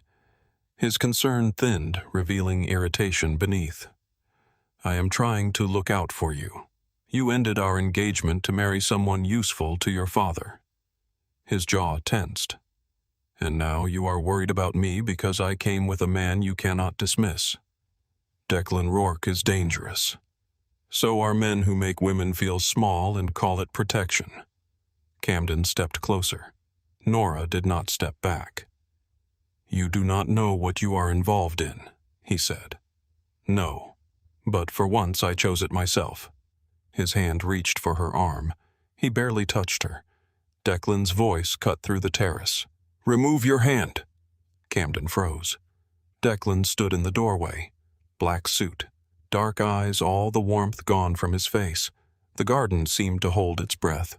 Camden released Nora at once, though he tried to make it look voluntary. We were talking. You were finished. Camden glanced toward the tent where a few guests had begun to notice. Public humiliation was the only language men like him truly feared. Nora lifted her hand slightly, stopping Declan before he came closer. Then she looked at Camden. You told me I was not built for your life, she said. You were right. I had to become smaller to fit inside it. His face changed. Nora. No, I am grateful now.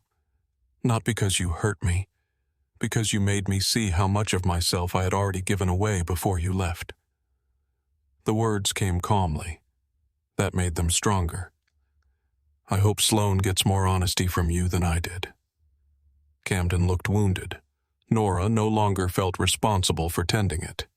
She walked past him and joined Declan at the terrace doors. Declan offered his hand. This time she took it without thinking. They crossed the reception together, moving through chandeliers, music whispers, and faces, too polished to show surprise properly. Elias appeared near the exit with Declan's coat already in hand. Outside, the night air hit Nora's skin. She did not realize she was shaking until Declan wrapped his coat around her shoulders. In the car, she looked back at the glowing estate. The wedding continued without her. Music, speeches, champagne, laughter. The life she had almost entered kept shining in the distance.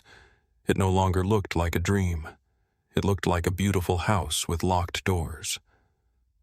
Declan sat beside her in silence for several minutes. Then he asked, Do you still love him? Nora watched the estate shrink through the rear window.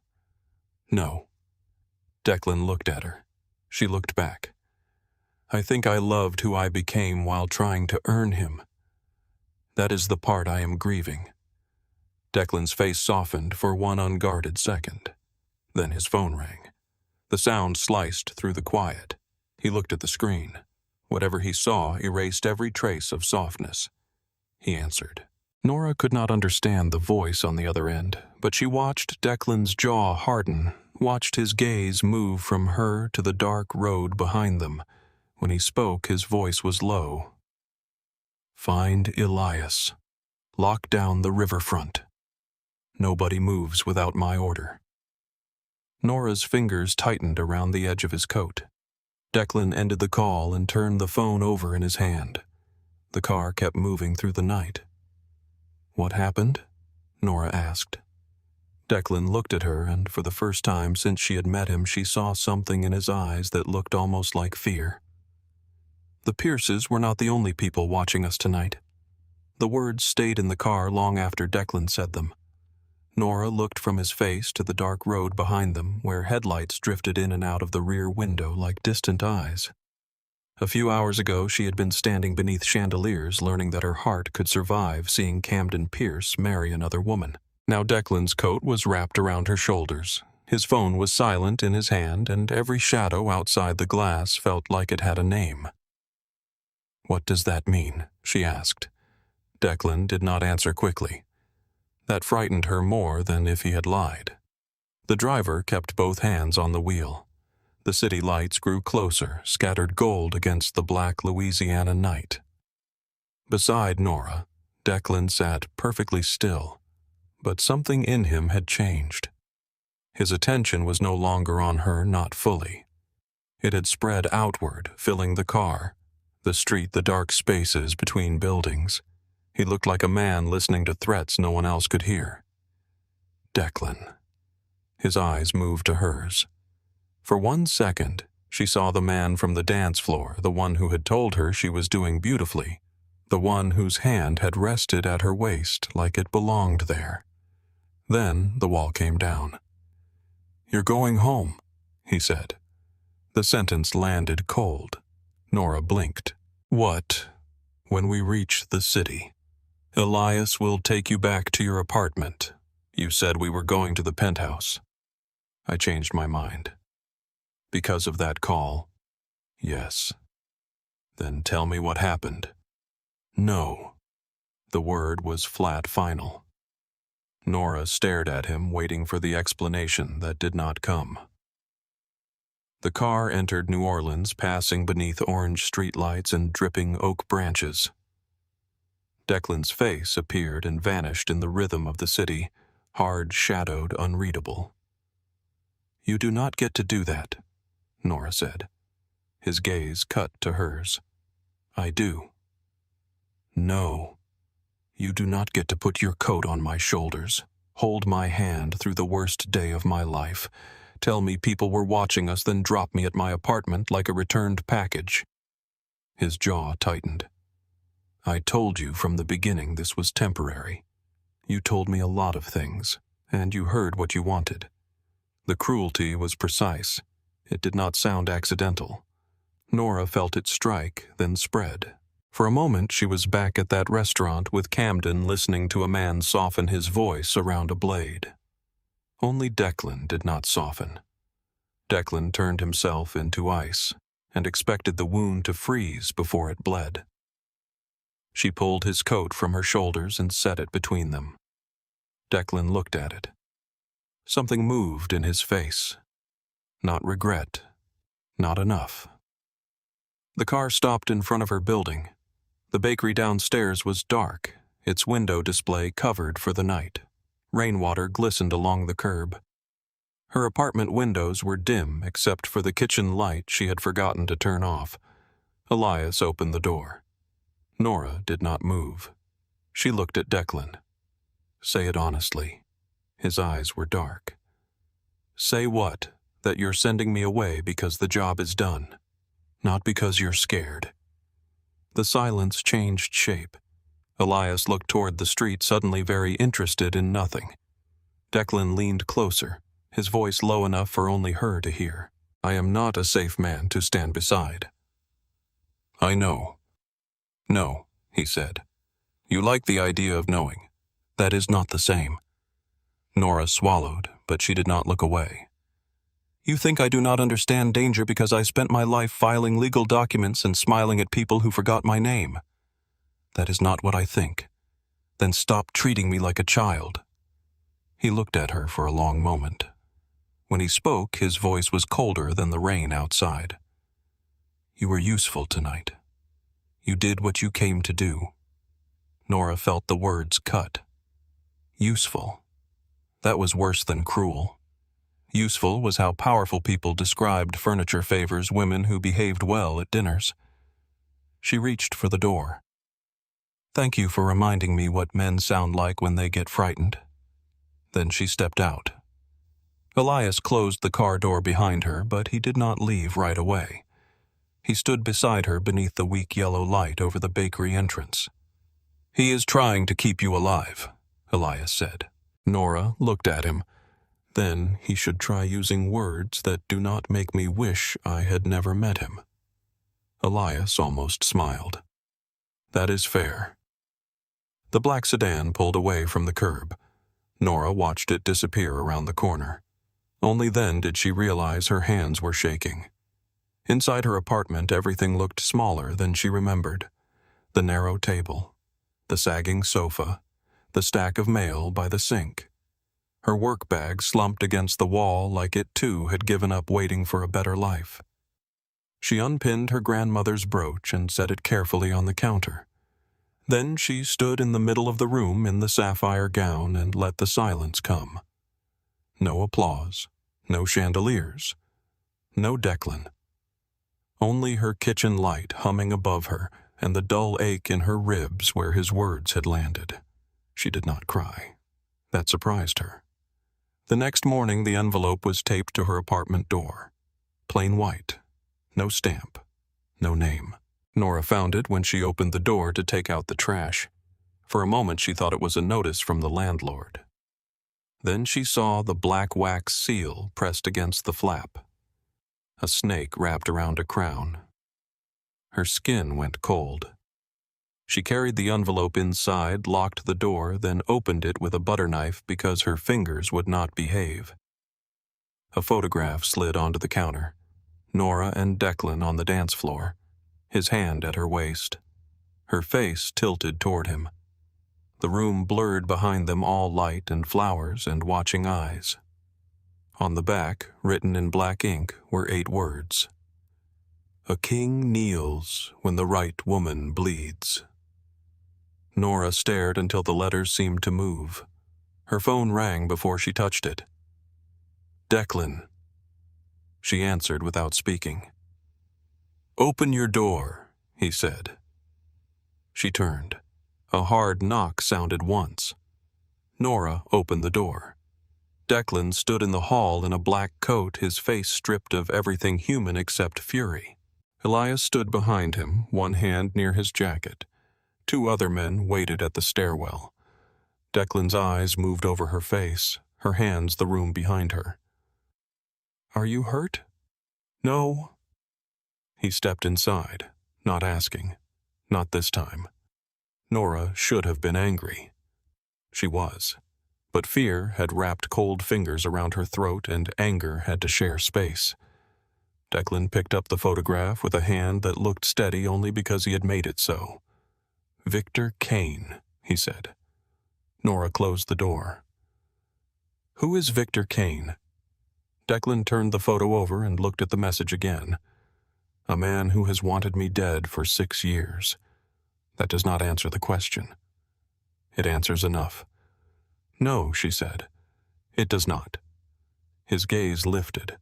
She saw the argument forming in him, the instinct to command, to remove, to decide. Then his eyes moved to the brooch on the counter, the sapphire gown folded over a chair, the trash bag by the door, all the ordinary pieces of her life now touched by his world. Something in his face tightened. "Victor controls most of the riverfront that I do not." Declan said. "Shipments. Dock crews. Police who forgot what their badges were for. He has been looking for pressure points, and now he thinks I am one. He saw me with you. He saw a performance." Declan's mouth hardened. "So did half the wedding. That is not what matters." Nora folded her arms. "What matters? He believes I care whether you bleed." The room went quiet. Nora looked at him. "And do you?" Declan's eyes did not move from hers. "Yes. One word. No softness. No escape. It hurt more than the cruel ones." Nora looked away first. Elias cleared his throat from near the door. "We need to move her." Declan nodded once. "No," Nora said. Both men looked at her. "I am not being moved like luggage." "This is not a request," Declan said. "It should be." Nora. No. I did not survive Camden just to be locked in a prettier cage because another dangerous man says it is for my own good. Declan stepped closer. This is not about pride. It is always about control with men like you. You just choose better lighting. His face changed. She saw that land. Good. Let it. Mrs. Vale arrived 20 minutes later with 2 garment bags, 1 suitcase, and the expression of a woman entering a room already tired of the men in it. Nora stood by the window, still refusing to sit. Declan stood near the kitchen counter, speaking quietly into his phone. Mrs. Vale looked at the photograph, then at Nora. You should come to the penthouse. Nora's jaw tightened. I thought you would say that. I am not saying it because he ordered it. I am saying it because this building has 2 exits, 1 stairwell, and neighbors who would open the door for anyone carrying flowers. Nora glanced toward the hall. That was true? Mrs. Vale stepped closer. Protection is not the same as imprisonment, Miss Ellis. But it becomes imprisonment the moment no one asks what you choose. Nora looked at Declan. He had stopped speaking. He was watching her now. Will I be free to leave? Nora asked. Declan's face was unreadable. No. Nora gave a bitter laugh. At least you are honest. His voice dropped. If Victor finds you alone, honesty will not help you. Neither will ignorance. Elias looked at Declan. Mrs. Vale lifted one brow. Declan shut his eyes for half a second, as if patience were a blade he was holding by the sharp end. When he opened them, he said, What do you want? Nora's answer came before fear could weaken it. To understand what is happening. To learn how not to be helpless in the middle of it. To stop being protected like my silence is part of the arrangement. Elias watched Declan carefully. Mrs. Vale said, a reasonable request. Declan looked at her. She looked back unmoved. At last he turned to Elias. Teach her exits, tails, phones, and public rooms. Nothing else. Nora lifted her chin. Everything useful. Declan's eyes cut back to her. You do not know what useful costs. I know what useless feels like. That ended the argument. By sunset, Nora was back in Declan's penthouse, not as a guest preparing for a wedding, but as the reason every man in the room kept checking the windows. The city below looked the same river, dark streets, glowing music rising from somewhere far away. But the penthouse no longer felt like a stage. It felt like a command center. Elias placed 3 phones on the dining table. First rule, he said, your phone is not your friend. Nora sat across from him. That is a tragic sentence. It tells people where you are, who you love, what you fear, and how fast you answer when you panic. I do not panic. Elias gave her a look. Miss Ellis, fine. I panic privately. Victor's people count on that. He taught her how to check if someone followed her, how to notice the same car twice without staring, how to walk into a restaurant and find exits before finding a chair, how to stand near walls without trapping herself, how to leave a trail without making it obvious. He taught her to look at hands first. Faces lie, Elias said. Hands confess. Declan listened from the far end of the room, silent arms folded. Nora could feel his attention like heat at her back. On the second night, Elias took her to the garage. Rows of black cars waited beneath fluorescent lights. If someone grabs your arm, he said, do not pull away first. Step in. That sounds wrong. It feels wrong.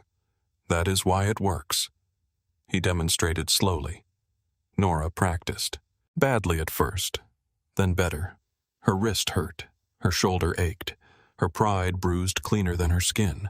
When she finally twisted free and put enough force behind her elbow to make Elias grunt, Declan straightened from where he stood near the wall. Elias nodded. There she is. Nora looked at Declan. He said nothing, but his eyes said too much. That night she found him in the kitchen after midnight. The penthouse was dark except for the city light bleeding through the windows. Declan stood at the sink with his sleeves rolled up, rinsing blood from his knuckles. Nora stopped in the doorway. "Is it yours?" "Some." She should have turned around. Instead, she crossed the kitchen, took a clean towel from the drawer, and held out her hand. Declan looked at her. "Nora, give me your hand." He did. The cuts were shallow but angry red along the ridges of his knuckles. She dampened the towel and cleaned them carefully. Neither of them spoke for a while. The water dripped once from the faucet. Outside, thunder moved over the river. "You keep trying to scare me away," she said. Declan watched her face. "Is it working?" "No. It should." She looked up. "Maybe I am tired of men deciding what I should feel." His hand turned slightly beneath hers. The movement was small. The air changed anyway. "If I touch you," he said, voice low, "it will not be for a performance." Nora's pulse moved hard against her throat. "Good." Declan went still. For one breath, he looked like a man standing at the edge of something he had no right to want. Then he kissed her. Not gently, not cruelly, like restraint finally losing its grip. Nora's hand closed around his wrist. The towel fell to the floor. He pulled back once, barely, as if giving her a chance to stop him. She did not. She rose onto her toes and kissed him again, and the city outside disappeared. When it ended, his forehead rested against hers. His voice was rough. "This complicates everything." Nora breathed against his mouth. It was already complicated. The next morning, the penthouse felt different. Not softer, more dangerous. Declan did not avoid her, but he watched her with the caution of a man who had allowed one locked door to open and did not trust what waited behind it. Nora found the truth by accident. Voices from Declan's study carried through the half-open door. Declan Elias and another man she did not know. "Victor's warehouse has the judges on paper," the stranger said. "Names?" Declan asked. 2 district judges, 1 federal clerk, 3 officers. And the girls, Nora stopped breathing. Elias said quietly, "Still unconfirmed." Declan's voice changed. "Confirm it." The stranger said, "If we move on, that we burn 3 roats and half the men tied to them. Then they burn." Nora stepped back. The floor creaked. The voices stopped. Declan opened the door. His eyes found her. "How much did you hear?" "Enough." "Nora." "Girls." His silence answered before his words did. She felt cold all over. "This is your world." "No," he said. "It is Victor's. But yours touches it." His jaw tightened. "Everything in this city touches something dirty if you follow the money long enough." That sounds like something men say when they are tired of washing their hands. Elias looked down. Declan stepped into the hall. "I have kept my business away from that trade. But you knew it existed. I suspected. That is not innocence." "No," he said. "It is not." The honesty hurt. It also kept her from walking away. Nora's voice shook, but she let it. "I will not love a man I have to lie to myself about." Declan went still. She had not meant to use the word love. It stood between them, alive and dangerous. Declan's face closed, but his eyes did not. "Truth is not romantic," he said. "Neither is ignorance." For a long moment, neither moved. Then Declan said, "Victor has records at a riverfront warehouse. If those records are real, he loses men money, judges protection. And if they are not..." Then he set a table and waited for me to sit. Before Nora could answer, her phone buzzed. "Maya." The message read, "Nora, please answer. I think someone followed me from work." Nora's stomach dropped. She called immediately. No answer. Another message appeared. "I'm near the old Algiers warehouse. Please hurry. I'm scared." Nora looked up. Declan saw her face. "What?" She showed him the phone. His expression hardened. "That is not Maya. You do not know that." "Yes, I do." Nora dialed Maya again. Still nothing. Her pulse began to climb. Declan reached for the phone. Nora stepped back. "Do not. Nora, it is bait." "Maybe. But if it is not, then my best friend is alone because of me." Declan's voice sharpened. "You are not leaving." She looked at him. There it was again. The cage, this time made of fear instead of silk. Nora nodded slowly. "All right." Declan did not believe her. He was right not to. 10 minutes later, while Declan and Elias argued in the study with the door closed, Nora went to the guest suite. She changed into dark clothes, tied her hair back, and slipped her grandmother's brooch into her pocket. Her hands shook, but they moved. She remembered Elias's lessons. Phones were not friends. So she took the spare phone from the drawer, turned on the location setting, and left it beneath the cushion of the car she chose from the garage. She sent one message to Elias. "If this is a trap, I will leave a trail." Then she drove. The streets near the river were almost empty. Warehouses rose in dark blocks against the water. Sodium lights flickered above chain-link fences. The air smelled of mud oil and rain coming. Nora parked 2 blocks away. She placed the pearl brooch on the passenger seat, angled toward the old Algiers warehouse. Then she walked. Every part of her wanted to run. She did not. Faces lie. Hands confess. Look for exits. Do not enter a room without knowing how to leave it. The warehouse door stood half open. Inside, darkness breathed. Nora called. No answer. A light snapped on. Nora turned. 3 men stepped from the shadows. One held her phone. Another smiled. The third said, "Victor wants to meet the woman who made Declan Rourke stupid." Nora backed toward the door. A hand closed around her arm. This time she stepped in. Her elbow struck ribs. A man cursed. She almost broke free. Almost. Something sharp pressed against her side. "Careful," a voice said from the darkness. Victor Kane walked into the light wearing a gray suit and a smile that belonged in a locked room. He looked her over with slow interest. "You do not look like the kind of woman who brings kings to their knees." Nora's mouth was dry. "That is because men like you only recognize power when it is holding a gun." Victor smiled wider. "Declan taught you teeth." "No," Nora said. "He reminded me I had them." Victor stepped closer. His men dragged her deeper into the warehouse. Somewhere outside, thunder rolled across the river.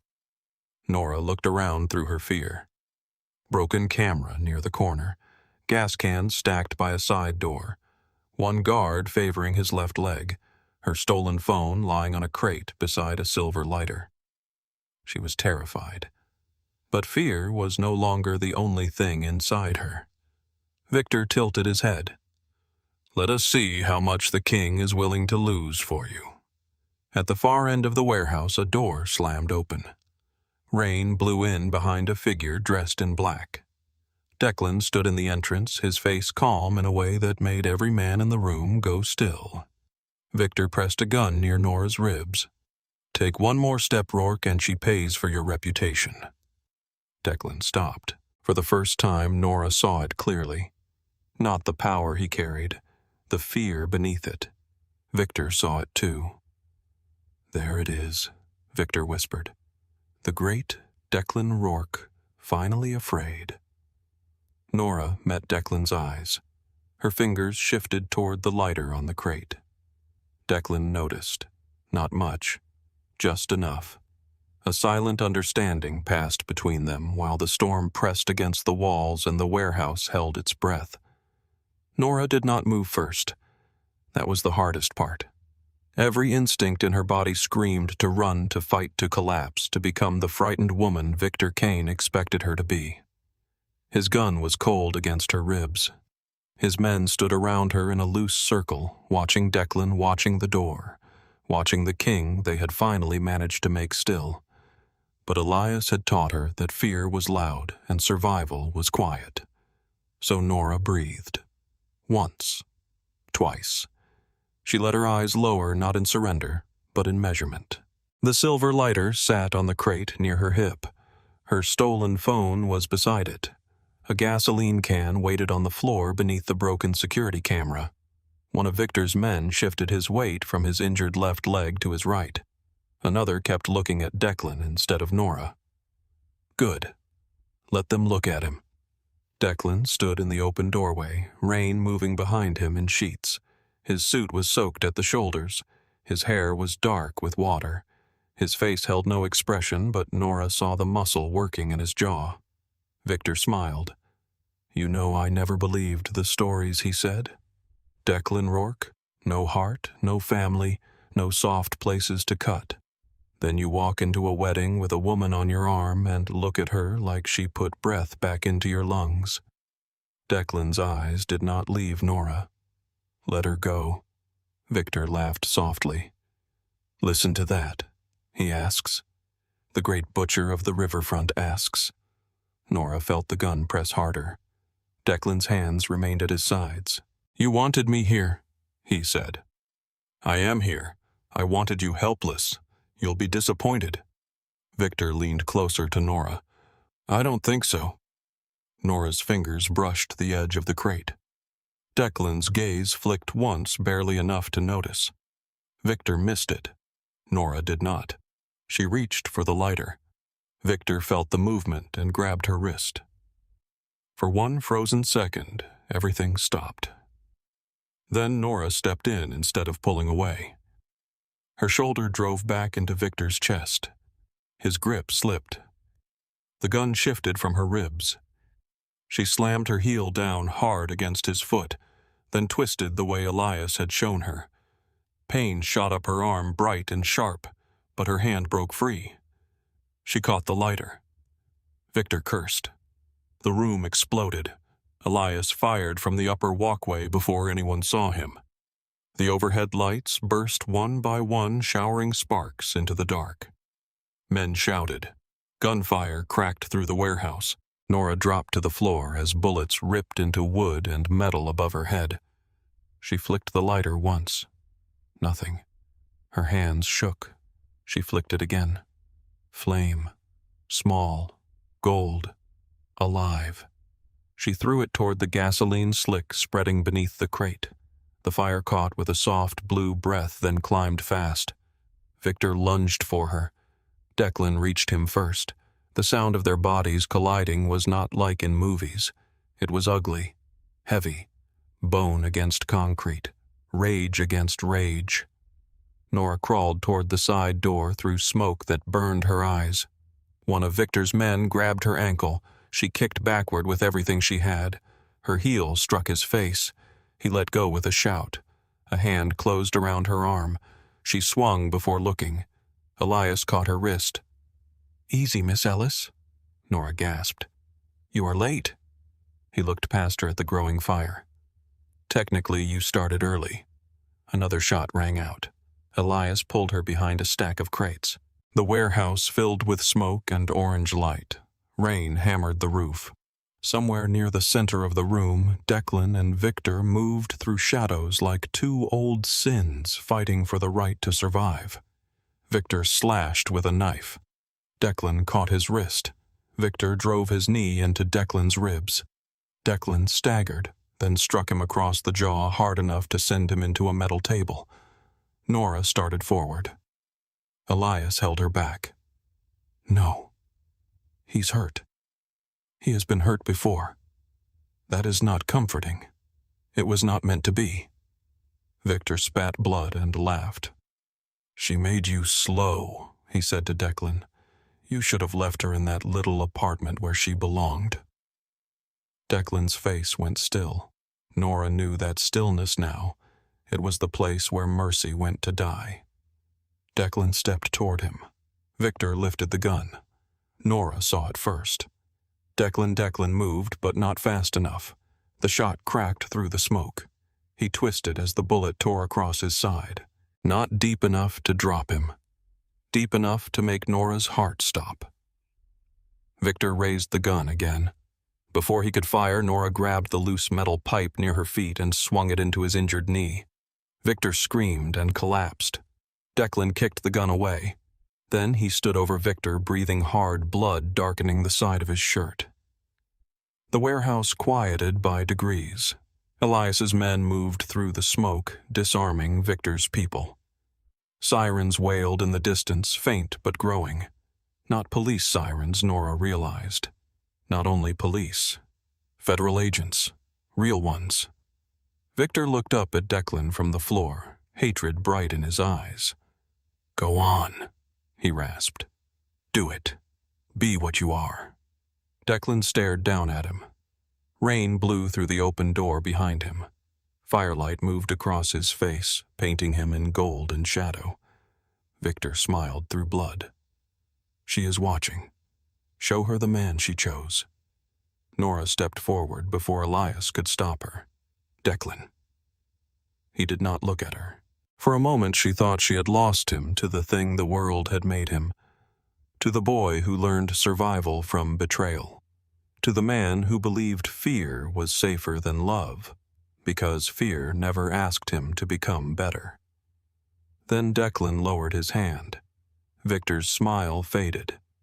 Declan said, "No."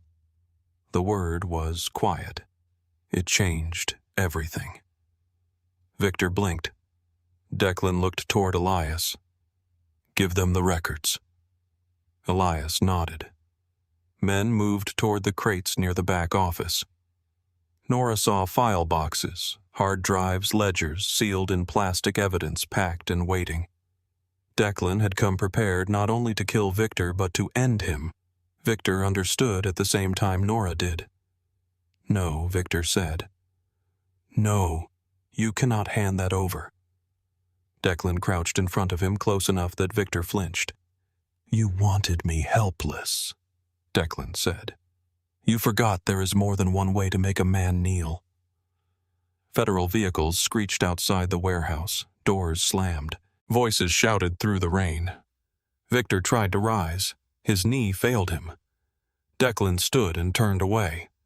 Nora watched him walk toward her through smoke and firelight. Blood stained his shirt. Rainwater dripped from his hair. His face was pale beneath the calm. "You are bleeding," she said. "So are you." She looked down. A thin cut crossed her forearm. She had not even felt it. Declan reached for her, then stopped himself. The restraint almost broke her. Nora closed the distance and put her hand against his chest. "I chose this," she said. His eyes closed for a second. "I know." "No," she whispered. "You don't. Not yet." Outside, rain washed the smoke from the air. The agents took Victor Kane alive. That mattered. Nora did not understand all of it. Then not the files, not the judges, not the routes, not the names exchanged beneath hard voices and flashing lights. She only understood that Declan Rourke had stood over his enemy and chosen not to become the easiest version of himself. The ambulance came. Declan refused it. Mrs. Vale arrived in a black coat and stared at him with such cold fury that even Elias stepped aside. "You will get in the ambulance," she said. Declan looked at her. "I am fine. You are a bleeding man arguing with a woman who has buried better liars than you. Get in." Nora almost laughed. It came out closer to a sob. Declan looked at her then, and got in. At the hospital, Nora sat in a plastic chair beneath fluorescent lights while a nurse cleaned the cut on her arm. The room smelled of antiseptic and burnt coffee. Her sapphire gown was ruined. Her hair had fallen from its pins. Smoke clung to her skin. Maya arrived just before dawn, breathless and furious, wearing sweatpants and a coat over a pajama shirt. She stopped in front of Nora. "You are alive." "Yes." Maya hugged her so hard Nora winced.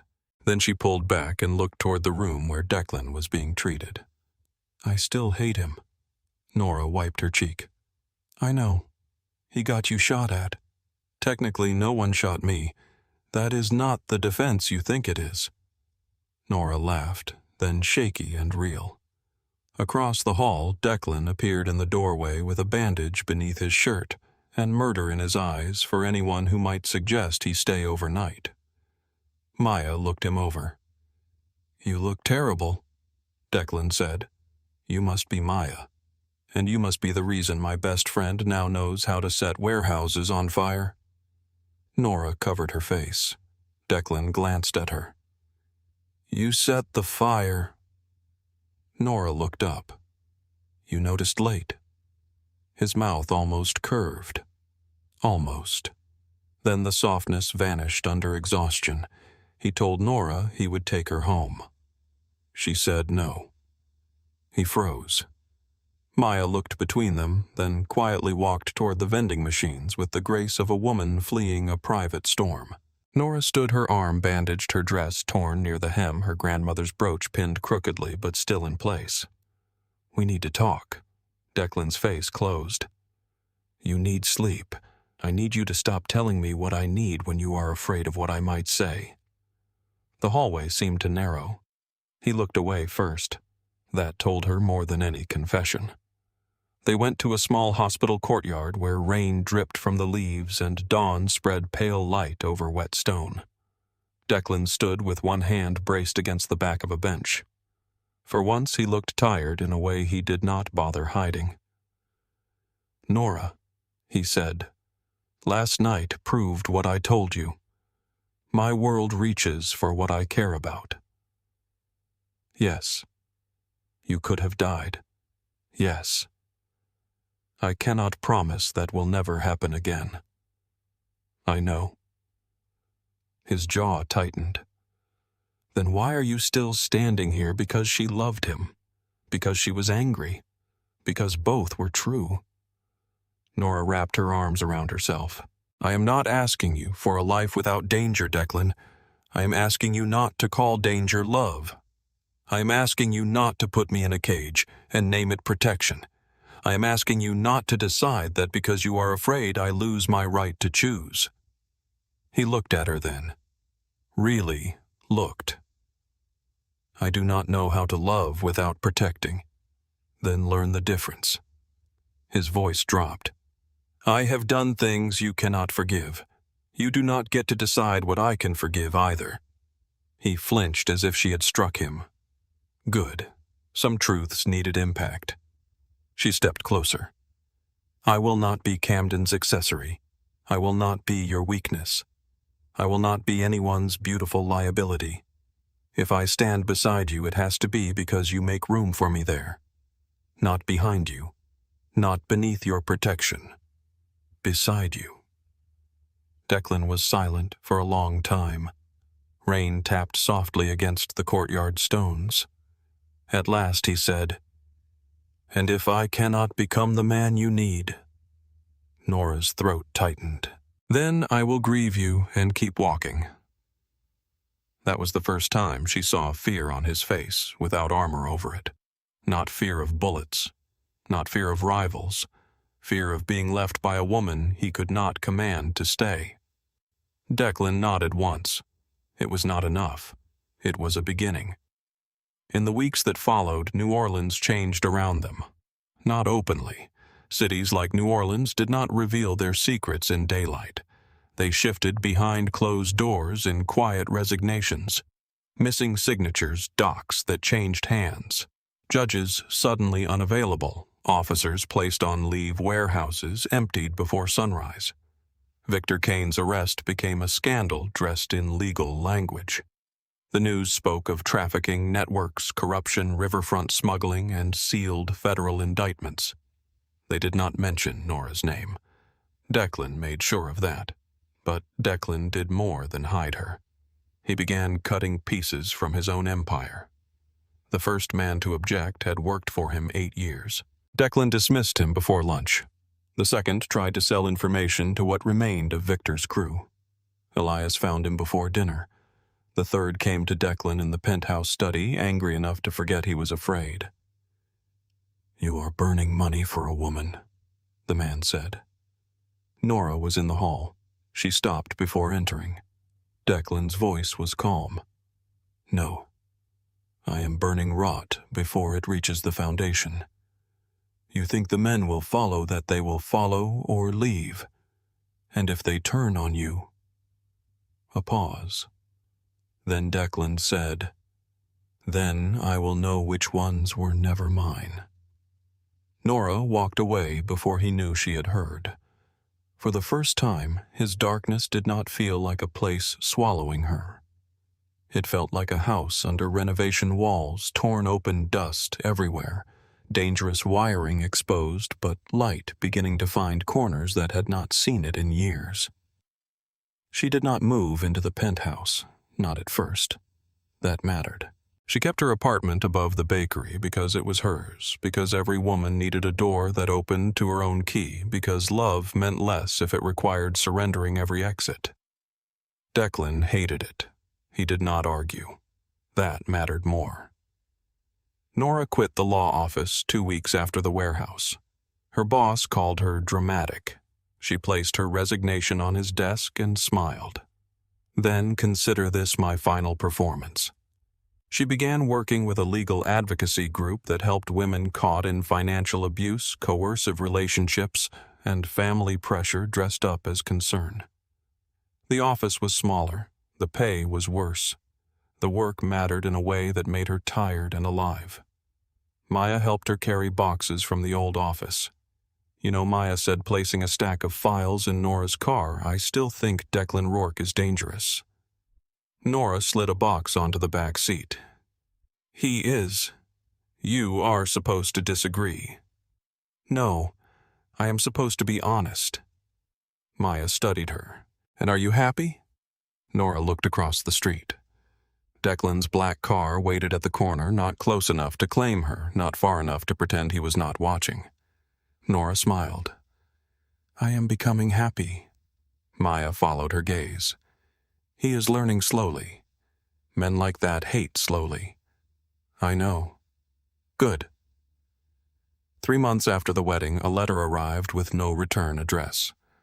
Nora opened it at her kitchen table while the bakery downstairs cooled its ovens for the night. The handwriting was elegant. Sloan Whitmore Pierce. Nora read the first line twice. "I hated you when you walked into my wedding because you looked free." She kept reading. Sloan wrote that she had known about the arrangement. Not all of it. Not the worst of it, but enough. She had believed she could survive Camden's family by becoming perfect before they could punish her for being human. She had seen Nora standing beside Declan, not begging, not breaking, not performing forgiveness for anyone's comfort. Then came the last lines. "I have left Camden. I do not know what happens now. But for one afternoon you showed me a woman could walk out of a beautiful cage and still remain whole. Thank you." Nora folded the letter slowly. She placed it beside her grandmother's brooch. Not every victory looked like revenge. Some looked like another woman finding the door. Camden found Nora at a charity event in the Garden District 6 weeks later. She had gone for work, not for him. The room was filled with donors, lawyers, city officials, and women whose pearls could pay rent in 3 parishes. Nora wore a simple black dress and the pearl brooch near her heart. Declan was across the room speaking with a councilman who looked pale enough to regret the conversation. He did not stand beside Nora. He did not hover. He looked at her once, made sure she saw him, then let her have the room. That too was learning. Camden approached during a break between speeches. He looked thinner. Still handsome, still polished, but the shine had worn at the edges. His wedding ring was gone. "Nora." She turned with a glass of water in her hand. "Camden?" He glanced across the room, saw Declan, then looked back at her. "You look well." "I am." A small sad smile crossed his face. "I heard you left the firm." "I did. And you are working with the advocacy group now?" "Yes." "That suits you." Once she would have searched his tone for approval. Now she only heard a man trying to find a door back into a room that had been closed. He lowered his voice. "I made a mistake." There it was. The sentence she had once dreamed of. The sentence she had imagined hearing in grocery aisles in the shower alone at night with the invitation in her drawer. She had thought those words would mend something. She had thought they would bring her the satisfaction that pain had promised. But standing there under soft lights with her own name on her badge and her own work waiting beyond him, Nora felt only quiet. "Yes," she said. "You did." Camden waited. For anger, for tears, for proof that he still held some ruined part of her. Nora gave him nothing. "I hope you become better than the life you stepped into," she said. Then she walked away. Her hands did not shake. Later that night, Declan found her on the balcony of the nocturne room. Music drifted from below, slow jazz and low laughter rising through the open doors. The city was warm, damp, alive.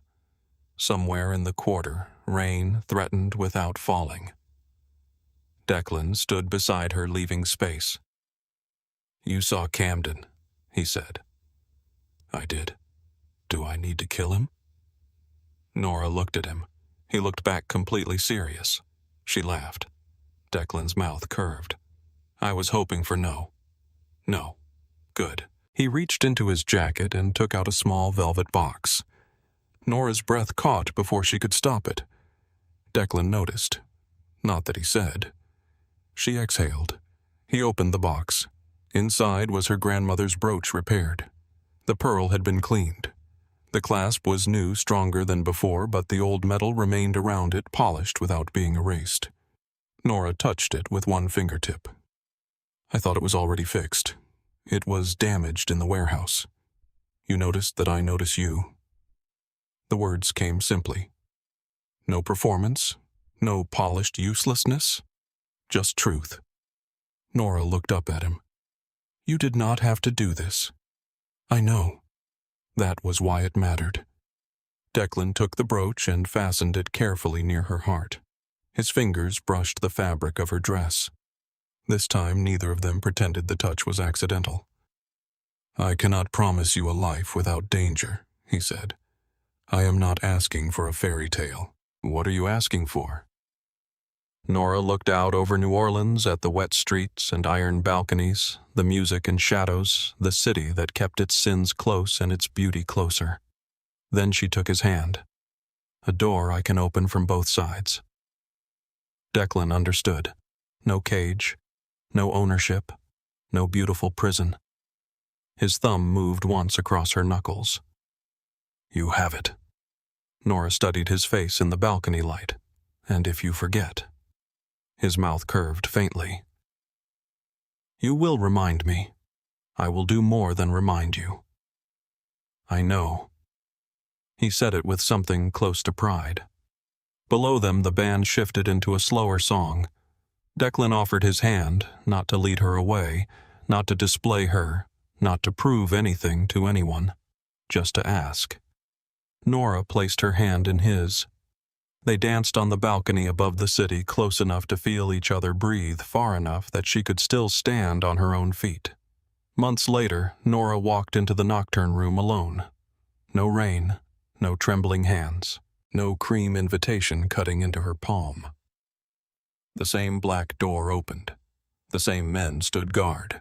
The same velvet shadows waited inside with brass music and dangerous whispers. This time no one looked at Nora as if she had wandered into the wrong world. The room noticed her before it noticed Declan. She felt the shift, the pause, the recognition.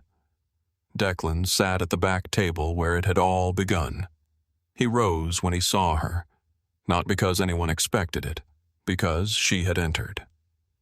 Nora smiled, not because Camden regretted losing her, not because Declan Rourke had chosen her, but because she had finally chosen herself, and this time no one in the room mistook her softness for surrender.